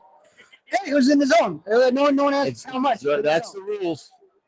Now, what I enjoyed is coming into this season is the fact that so many 6-foot ball players magically shrunk a couple inches as soon as they started measuring the height for the ABS as Mike Trout goes down swinging. Thank you, ABS. So That was a nice pitch right there. I think it's kind of funny. A lot of guys are allowed to lie on the video boards that they were 6 foot 6'1". In reality, they were 5'11", 5'10", 5'9" in some cases. That's good stuff. You ever lie on your driver's license or anything? No, I've kept it honest. I mean, nor do I have little platforms in my shoes or anything like that. There's a ground ball to the second baseman. Horner's going to throw over to Butch for a 4-3 putout. And Shamil Shamazo Hassan Pepper Incorporated takes a seat in the dugout. He's not going to do it. He's the only one that hasn't hit in the game, though, right? Yeah, I suppose this is a no-hitter without Shamil Shamazo. 1 hit. There it is. Jorge Soler. Hit Jorge. There we go.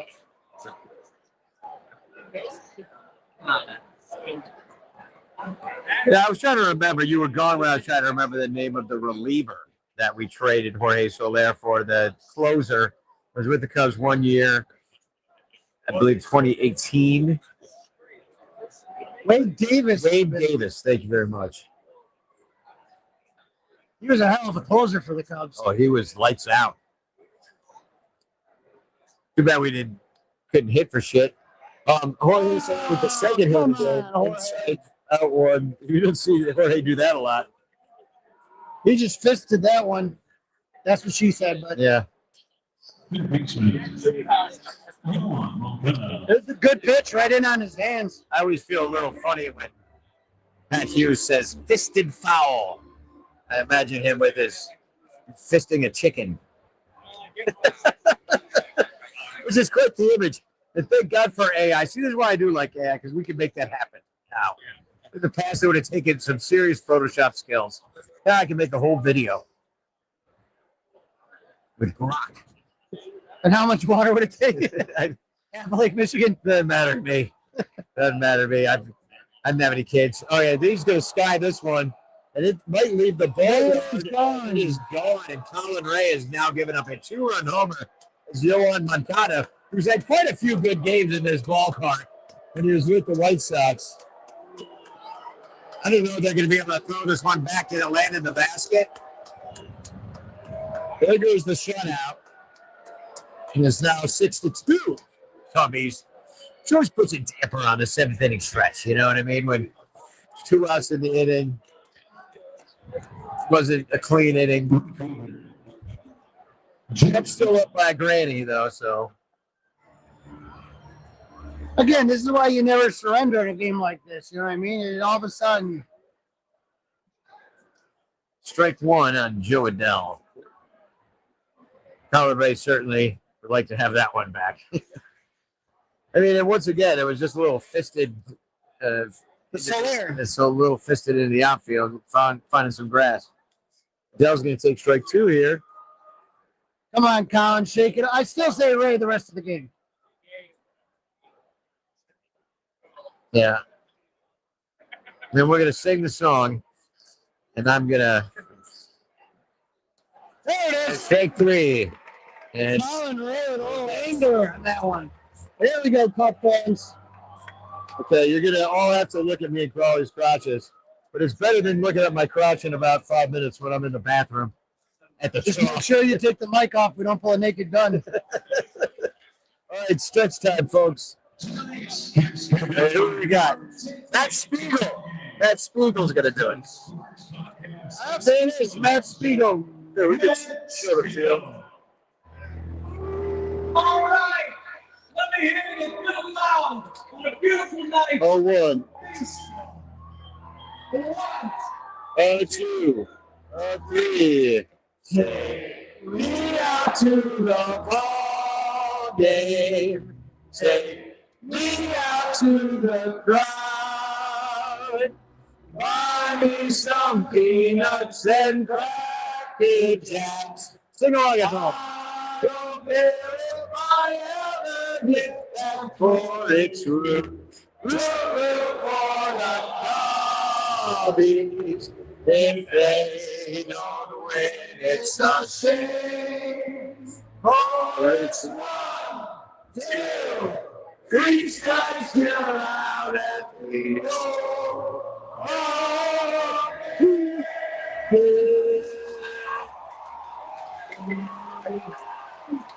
I'm going to use a can. You want the, yeah, I'll actually turn it off real quick. Just say a little better. I turned yours off when you weren't gone. Hi.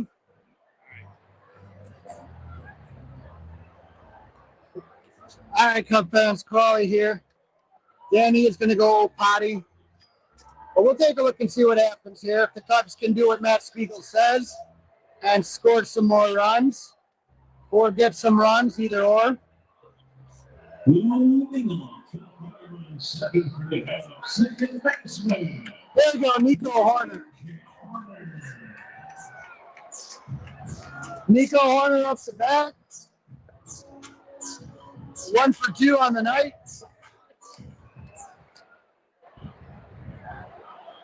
Let's see what Nico does here.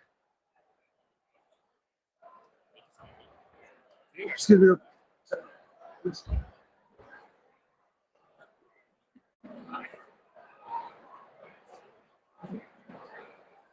All right, come on, Nico.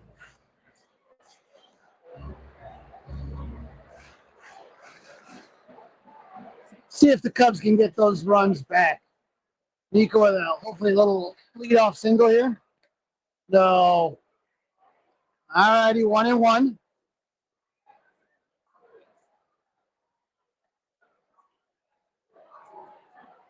Wind up the pitch.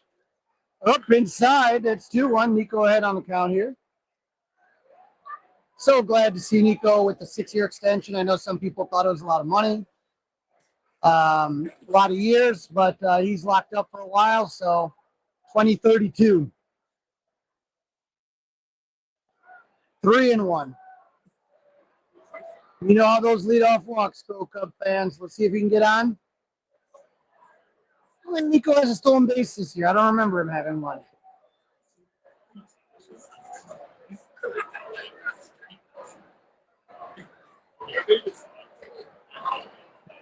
That's a strike all the way. 3-2. See what he does here. Come on, Nico. Find your pitch.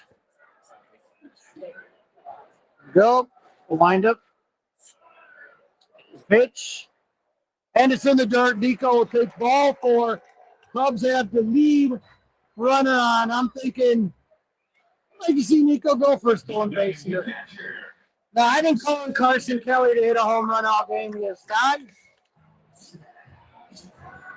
Let's see what happens here, though. This is I've had that feeling in my bones. What's with the man bun on this pitcher here? My God. That's a bad look. So a little bit tougher matchup, righty versus Carson Kelly. Righty matchup. Just, I don't know why I feel like it's a Carson night. Ooh, took the home run cut on that.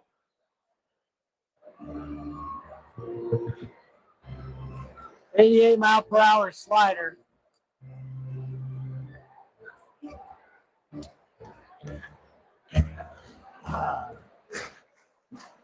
All right, come on, Carson.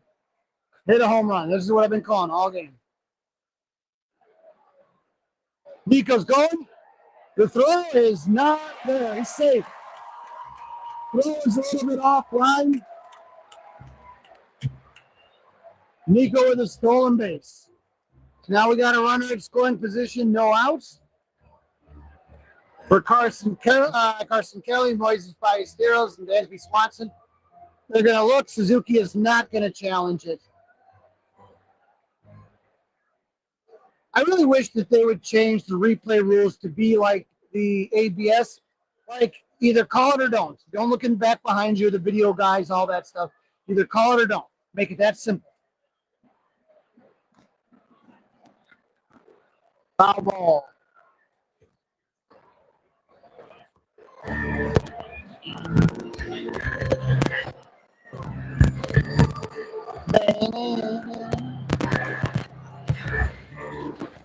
All right, Carson Kelly. Here we go. He's fighting a few pitches off right here. Not worried about this relief pitcher's man bun. Another foul ball. Keep it alive. So once you get to the bottom of the 7th at your Wrigley Field, you start to hear the Bucket Boys on their drums. You hear them coming now. It's telling you that we're getting near the end of the game.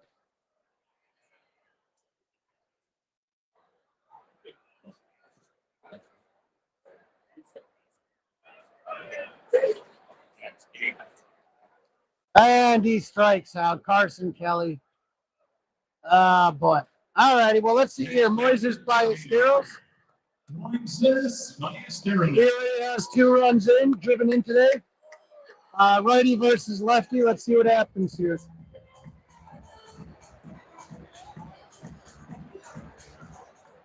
Love to see Mo Baller get on base. Driving another run. That's ball 1. Good eye, good eye.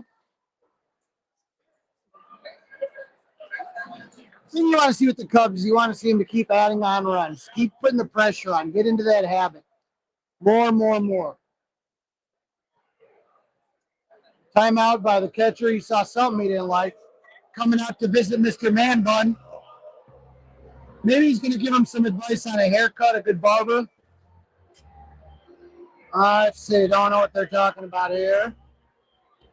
You know, man buns really aren't that sexy. You know, you should just cut that. See what's happening here. All right. They only have one more mound visit left. Now, granted, we don't have that many more innings of baseball left, so. Bottom of the 7th here. Moises Ballesteros.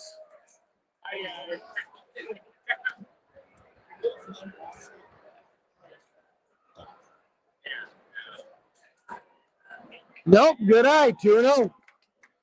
If it's one thing this kid's got, I mean, first time I saw Moises Ballesteros was a few years ago. I went down to Myrtle Beach, and when I was down at Myrtle Beach, I was there to watch Christian Hernandez, and there was 3 kids that really impressed me. Moises Ballesteros. Yeah. Oh, thank you, sir. Okay. So you were switching up again to big Crawly and Danny later. There, put that one there. He's going strong now. He's at 6.8% on the hazy. Oh, and it will advance the runner. Unfortunately, Moises will be out at first base. So I got the hazy, the beer. Yeah. Do you like this? Yeah. All right, cool. 6.8%. So I'm like, you're going hard in the paint late in the game. But the Cubs, you know, they do have a lead, but I don't trust it. Not a night like tonight. Pat Hughes was saying that as I was at the trough in the bathroom.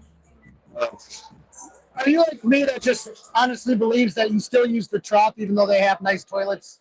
Oh yeah, I always use the trough. Also, it's a little easier to hit the little pen over there too. You know what I mean? Yeah. Got to hit the pen. Dansby with a weak swing, strike 1. Thanks for everybody tuning in. This has been fun. It's a good time. You really always get an appreciation for how hard it is to call an entire game. The 3 hours it takes to constantly be talking. They do take commercial breaks, but they're not long. Oh! That goes way up in the air, and Dansby Swanson is going to get another chance of it because in Bartman lands.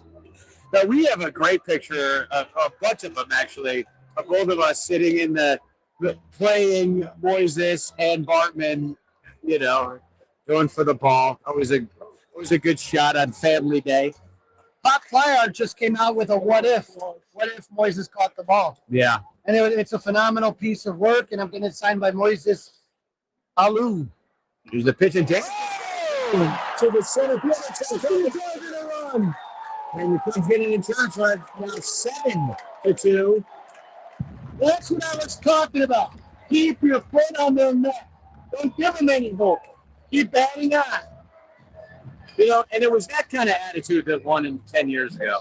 Because, you know, we forgot what it was like. We got the taste of it last year, getting back into the playoffs with this particular crew. And now we're hungry. And now it's time for some next stepping. Kind of last year reminded me of that kind of precursor to what could be a very special season. Even though we lost the first series of the season. Again, Washington surprising some people out of the gate. I'm not. Young team, man, they can surprise you. And again, I think people have to realize that sometimes teams are just hot. It's when you play them. You know, and then I remember there was a stretch where the Cubs in 2016 were just awful right before the All-Star break. It was just like, what the hell? Oh, everybody had given up. Cub fans were like, oh, here the same old Cubbies. That's what they said. It was a little blip in the season, but it did happen. So if you caught the Cubs at that time in 2016. There's a great book called Crazy '08, which talks about the pennant race of 1908, where it was a 3-team race between the Giants, the Cubs, and the Pittsburgh Pirates. Isn't that the classic Merkel's boner? Yeah. And the ball's grounded to the third baseman who throws over and just gets hustling Shaw. The Shaw some wheels. He does. So the Cubs get one run back. Oh man, I After that, Yohan Moncada two-run homer. spilled water in my bag. These There kids. it is, 8-8 again on the scoreboard. We got the hats. Now, where were you on 8-8-88? Do you remember this night? I remember watching the game on TV. I remember the whole pregame and Jack Brickhouse and Henry Grossman and everybody. Everyone was wearing suits, except for Carey. They're showing highlights of the game right now because it's the game's Sandberg homer. Yeah, and it all got erased after a storm forced it. What inning did it get called in? Now, I actually have this autograph. What they're showing now is the slip and slide. It was Jody Davis, I want to say Wes Lancaster, and Greg Maddux. And they fined everybody other than Maddux $500. So I got that picture signed by Greg Maddux and Jody Davis. And why did they get fined? They do not want them doing that, especially their young pitcher. Wouldn't it be the most Cub thing that all of a sudden Greg Maddux like dislocates his shoulder with a slip and slide at Wrigley Field? His rotator cuff surgery. Oh, because he was running around pretending he was Don Zimmer.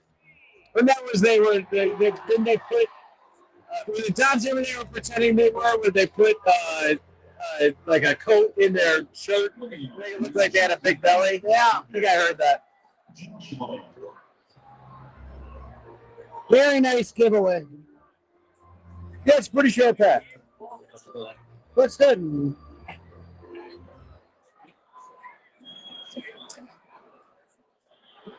Definitely going in the collection. I think I might give mine to my sister. She was looking at that, wishing she could be here tonight. Now, I could tell you that I almost wore my day baseball shirt because I thought the contrast would still be amusing, but I did not want to be cold, so I went with the 3/4 strength, but I feel fine. The ground ball to the first baseman. Bush throws over the pitcher, and that's out number one. That's Lau / Low. Takes a seat. Little Van Halen jump. Remember when this was the intro to the leadoff man? Yeah. Now, do you think they paid for the rights to that? Do you think Van Halen ever got any money for being on the WGN? The leadoff man? Yeah, I wonder if BMI or ASCAP picked up a few royalties from WGN back in the day. And you remember it had like the muffled sound like, this is the WGN. Like when you hear it now, you just laugh considering like sound quality and stuff. So garbled, yeah. 36,000 here tonight. Great crowd. It looks like there's more to me. Yeah, well, that's just sold. We never really know. The ball gets skied in the air. I think I'm got it. But on the warning track, Ian Happ calls it in for out number 2. And Pete Grosjean gives Ian Happ a little hug. Little brotherly love out there. Good to see. Ivy is still brown. I don't think you see Lenny Green anywhere. No. Nope, I don't. It's a little early. I mean, it's still March. It's Hard to believe it's still March. Yeah, because it feels like it's June right now, to be honest. I debated bringing my coat tonight. And I remember talking to you about this game, and you're like, yeah, Crawly, give me the 30-degree day. It's like 70 degrees. Yeah, he said he was going to trade. You can have a more gorgeous He night. said he was going to trade me a beer for a ticket. I was like, a ticket's $10. The beer's $20. What are you talking about? Like it's 17. So what is face on a ticket like this for a season? 17 right now. 17? Okay. So, yeah, so that is equal to really what a beer costs. That's a good. Everyone who knows me about selling tickets knows I only sell for face. Now, Over and over anger. the tickets got a lot more expensive because of the weather tonight, but Jarrett, the Bleacher Bum Band's bass player, if you don't know the Bleacher Bum Band, check it out. It's my rock band who sing about the Cubs. But he brought his very young son, he's 3-4 years old, to the game tonight, and he only paid $11 on SeatGeek. But he caught it right, though. You had to catch it. You know what I mean? Because I know Matt Linder put it on his Twitter, and all of a sudden it jumped real quick to 47. Yeah, exactly. It became an expensive ticket. I probably wouldn't be here tonight if it wasn't for this guy. So, Dansby throws over to Bush for the third out with a nice 6-3 put out. I guess we gave up on keeping score, but that's okay. I'll take it back and keep going. I kind of forgot we were doing that. You don't really need to. It's the Wendell boat race. What do you got? Red, white, or blue? Or white, red, or yellow? Oh, I'm going to go. Today I'm going yellow. I'll go red. Let's go yellow. Red is out to the early lead, but that doesn't mean anything. I was talking trash about yellow earlier because of the yellow shoes. Yeah. Oh, yellow just not in front. Yeah, baby. Go yellow. Come on, red. Let's go yellow. Oh, no. Red's in front. No, there's a boat there. Oh, no. Yellow. Oh, he's walked there once in the Cubs game. Yellow doesn't give a crap. Now he's like drifted off to sea. Now there's boats in the way. Get out of the way, boats. Yellow's like, Yellow's taking a beauty. Let's go. Let's go. Oh, no. Oh, no. At the last minute, White comes in and wins. You know, where's Pete Hegseth with a drug boat strike when you need one? I don't know. The red just didn't seem like he was into the game that much. I had like the Bree Delio votes. We have an idea about how we can use some of Bree Delio, some of her content and repurpose it by doing like every time she posts a thirst trap picture, we'll recreate it for you. I just don't have the wardrobe. That's the issue. You know, a couple issues tie after. the shirt up. Tie the shirt up, look coy, little booty shot, you know. And we got to get a sponsorship. I do got to tell you, like, watching Bree Delio's social media is one of my hobbies. Just because everyone is either some old horny man trying to like say hi to her, or people telling her how much they hate her and stop going to games. Yeah. I mean, it can't be easy, although she's doing fine. You see her in the bleachers sometimes. I don't bother. I say hi to her. Meh. I say hi to everybody. Well, You know, man, here's the thing, Danny, and now I'm going to get crappy here. It just comes down to if there was none of this, if there was no social media, I'd still be here. yeah. This is what I would be doing. Regardless if there was Twitter, Facebook, whatever the shit, whatever, TikTok-y, all that stuff, I'd be doing this. Whereas I know a lot of people that only want to try to make money or make a career off this, which I get, if you can do it, great, good for you. But yeah, like We made $80 for beer. We Yeah. give it all back to the Cubs, though. get back to the cup. I'm just saying. Hey, and there's a hit by Bush, and it's gonna sink, except it's gonna sink right into the glove of the right fielder. That was a nice play. Nice play. Nice sliding catch. Alex Bregman. Here comes Bregman in his sixth somebody's birthday in the crowd. It's Alex Bregman. Oh, Bregman, yeah. Happy Birthday, dear Alex. Happy birthday to you. Oh, yeah, it's your music for his birthday. And a pinch in the face to grow an inch. I guess Anderson didn't like that we were singing happy birthday to our new third baseman, Alex Bregman. Mr. Anderson. He's got that stupid man bun. I was complaining about it while you were in the bathroom. Oh, Tyler Anderson's man bun. Yeah, those seem to have sort of subsided for the moment, the man bun. Although Justin Steele was rocking one. I kind of liked it on Justin Steele, okay, the man bun. Yeah, I'm not a big fan of the man bun. 2-1 on Bregman. I was just impressed that a guy like Justin Steele would have a man bun. It made me think for a moment that he was somewhat enlightened as a person, especially given. How does a man bun make you enlightened? I don't know, I just don't picture a dude from like the backwoods of Louisiana frying up crawdaddies that he caught in his backyard with a man bun. Lucedale, Mississippi. Yeah, that's what I'm talking about. He's a crawdad. Actually, the same hometown of Claude Passeau, the pitcher from the 1940s. All right. From the same hometown. Redmond's going to take a walk here. But Claude Passeau, I mean, he pitched so long ago. 1940s. And he didn't even build man bun. Man buns weren't invented yet. It was a simpler time. In fact, you can go to jail for a man bun back then, probably. We've come a long way, baby. Here comes Ian Happ, the 3-hitter, 1 for 3 on the night. And that one was the home run. And here's going to hit into a double play, it looks like. And that would be 4-6-3, and that's the end of the inning. Oh, well. Still got the lead. 7-2 Cubs. It's only 9 p.m., just about. I kind of like these 6-1 Yeah, you know, we're a little bit older. We're men of a certain age at this point. And in a night game when you got to go home and you got to work. Not like me, I got to go back to the burbs. I mean, remember back in 2016, that was before the pitch clock. That was before any of the rules of 3-batter minimum. There's before any of that stuff. And Joe Madden used to play a lot of reindeer games with that bullpen. And some of those games, I mean, that wouldn't get home till 12:30, 1 in the morning. Yeah. They have to be up at 5:40. Yeah.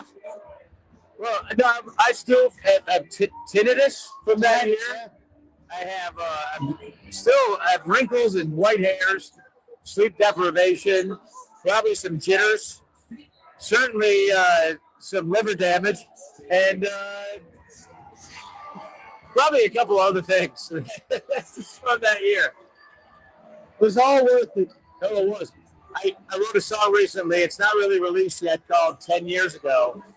And I kind of shared it on the show the other day, on the night before opening day. But anyway, I was looking through all the pictures from that year, and I can say this. I did not waste a minute. Getting a lot of those pictures, it didn't seem like you were wasting many minutes either. No, sir. That was quite an adventure. You know, I'll always be special, and I'm looking forward to that game July 18th when the team comes back. Yeah, Rizzo came back opening day.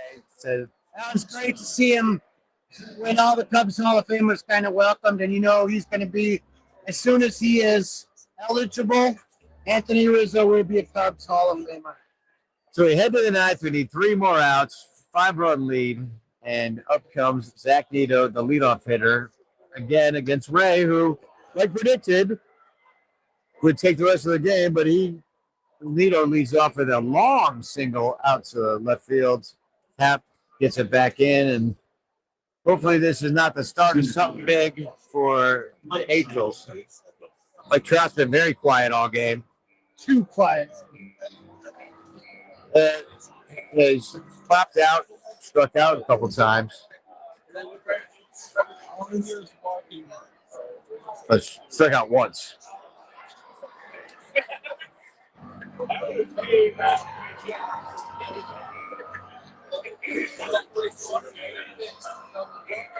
Now, I know I'm 0 for 1. Is this your third game?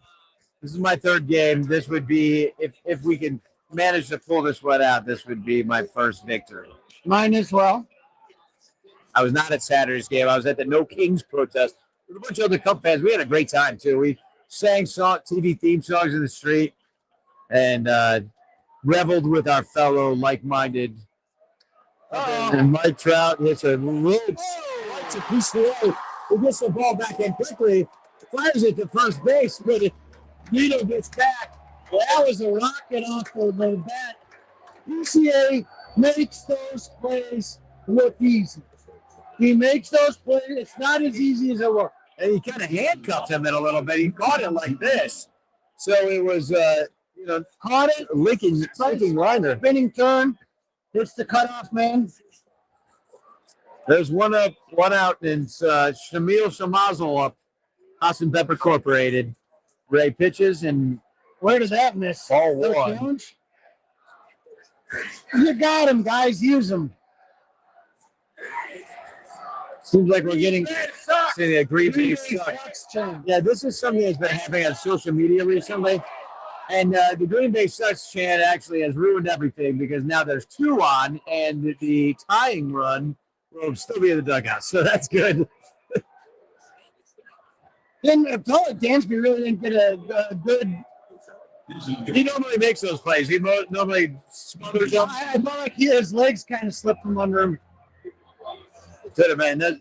Sometimes you wish they would show And then you on the the play of bullpen? that too. And here comes Hotovy, actually. Hotovy? I don't know if Hotovy would make the pitching change, but No, he went nobody's No up. one's up. Yeah, nobody's up in the bullpen anyway. So 50-50 at a measly 19 grand. yeah, I'd take it. 19 grand. You get half of it. Oh, well, still 10 grand. 10 grand. That'd get me through the season. You know what I mean? I mean, that's some. I mean, I could take a trip. Yeah, you could take a couple of really good vacations. 10 grand. I mean, you got a family. We got why would Daniel Palencia be up? Yep, Danny Palencia. Well, you just in case, you didn't look like he's in a hurry. You're just throwing. Look, just throw all the balls down the middle. You'll be fine. Probably, but Colin Ray's not exactly a world beater. We had some good times with him. He's fine. I mean, you think they're going to come back and score 5 runs? We got Jorge Soler up right now. Yeah. He could certainly kill the rally with a 3-run homer right here. He's capable of that, but not if he doesn't get a chance to hit Hitting it. a double play. Absolutely. That was always his problem. He always couldn't keep his legs under him and stay off the IL. A lot of soft tissue injuries. Big muscles. Too much can go wrong. Probably one of the biggest Cubs I've ever seen. I think about him and Jason Hayward. There's big men. I mean, he looks big from here. We're pretty far away. So 2-1 on him. Looks bigger than Ray anyway, and Ray's at a big mount. We are now all of a sudden 3-1. 3-1. It feels like Ray's kind of lost his release point a little bit. Yeah, it does. Because he was looking really good, and then all of a sudden, And Moncada's up next, who's already hit a home run. Jorge Soler swings and it gets a piece of it, but it's going to be a strike on him. 3-2. Without in the inning. Nice. Right here with the play. Maybe throw some a little off speed here. See if you can get him in front. Here's the pitch. Swings and he misses. That's Here it is. Off speed. 85. All right, here we go. I'm going to stay seated, even though it is tradition to stand.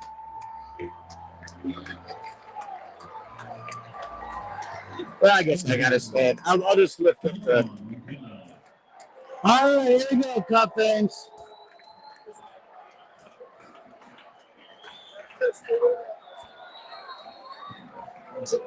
Strike. All right, I'm going to let him see it. Turn the camera around. So we're getting the copyright doink. Thanks for joining us tonight. We've had a good time. Going my father. We got a popper in the air. It's going to go right below us. And a lucky fan's going to catch it on the fly. Makes a really nice play on it. We're down to the final strike from Main Road 2 on Yohan Mercado and Jordy Parkway in his last at bat.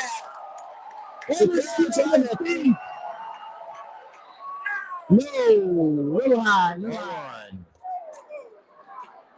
I mean, Danny, we're in a game in March, and this feels like a playoff atmosphere. Well, it's totally the weather. Yeah, we're not all bundled up as we normally would be. Otherwise, we'd be clapping our gloves. That was so pretty. I don't know where I missed. You'll have to tell us. Challenge it. I might as well. You have both of your challengers left. They used one and they won. They won on their only challenge. And maybe it just wasn't a strike. Here's the pitch. He fouls it off. It's going to remain 2-2. 2 outs. Maybe a high fastball here. Just got to make sure it's high. I mean, I don't know if Ray's the kind of guy that really blows it past him, but About deception. he tagged him last time. And he fouls it back again. 94 on the sinker. Yeah, so, I mean, you're not going to blow it past Moncada with the 94. He just has to swing and miss. The crowd wants the W. It was beautiful. And the March night. Here's the pitch.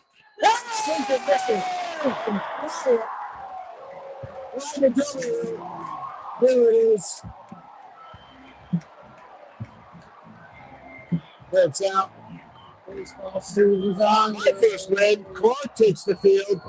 W's are pulled out in the bleachers on this beautiful March night in Chicago. What do you say? Comes gonna win today. We're singing Go Cubs Go. Go Cubs Go. In Chicago, what do you say? The Cubs are gonna win today. Go Cubs Go. Go Cubs Go. There's the moon up there. Hey, Chicago, what do you say? The Cubs are Oh, there it gonna is. win. They got the power, they got the speed. Good. Team high fives each other. They're the best in the National League. Clock's flying. This is the The way the Cubs are reading. bullpen walks in all wearing the same sweatshirt. Come on now, dude. Big bullpen with the walk of shame. That's back to the clubhouse. As they start to vacuum up the field. Hey, Chicago, what do you say? The Cubs are gonna win today. Go, Cubs, go. Go, Cubs, go. Hey, Chicago, what do you say? The Cubs are gonna win today. There's some friends of ours on the board in the left field bleachers. I saw Rachel and Mai Tai. Yep. Stamp your feet, clap your hands. Stamp, stamp, stamp, clap, clap. Chicago Cubs got the greatest fans. Including me and Crawly. Go, Cubs, go. Go, Cubs, go. Hey, Chicago, what do you say? The Cubs are ready. 1, 2, 3. Go, Cubs, go. Go, Cubs, go. Hey, Chicago, what do you say? The Cubs are ready. Run today. Go, Cubs, go. Go, Cubs, go. Hey, Chicago, what do you say? The Cubs are gonna win today. Go, Cubs, go.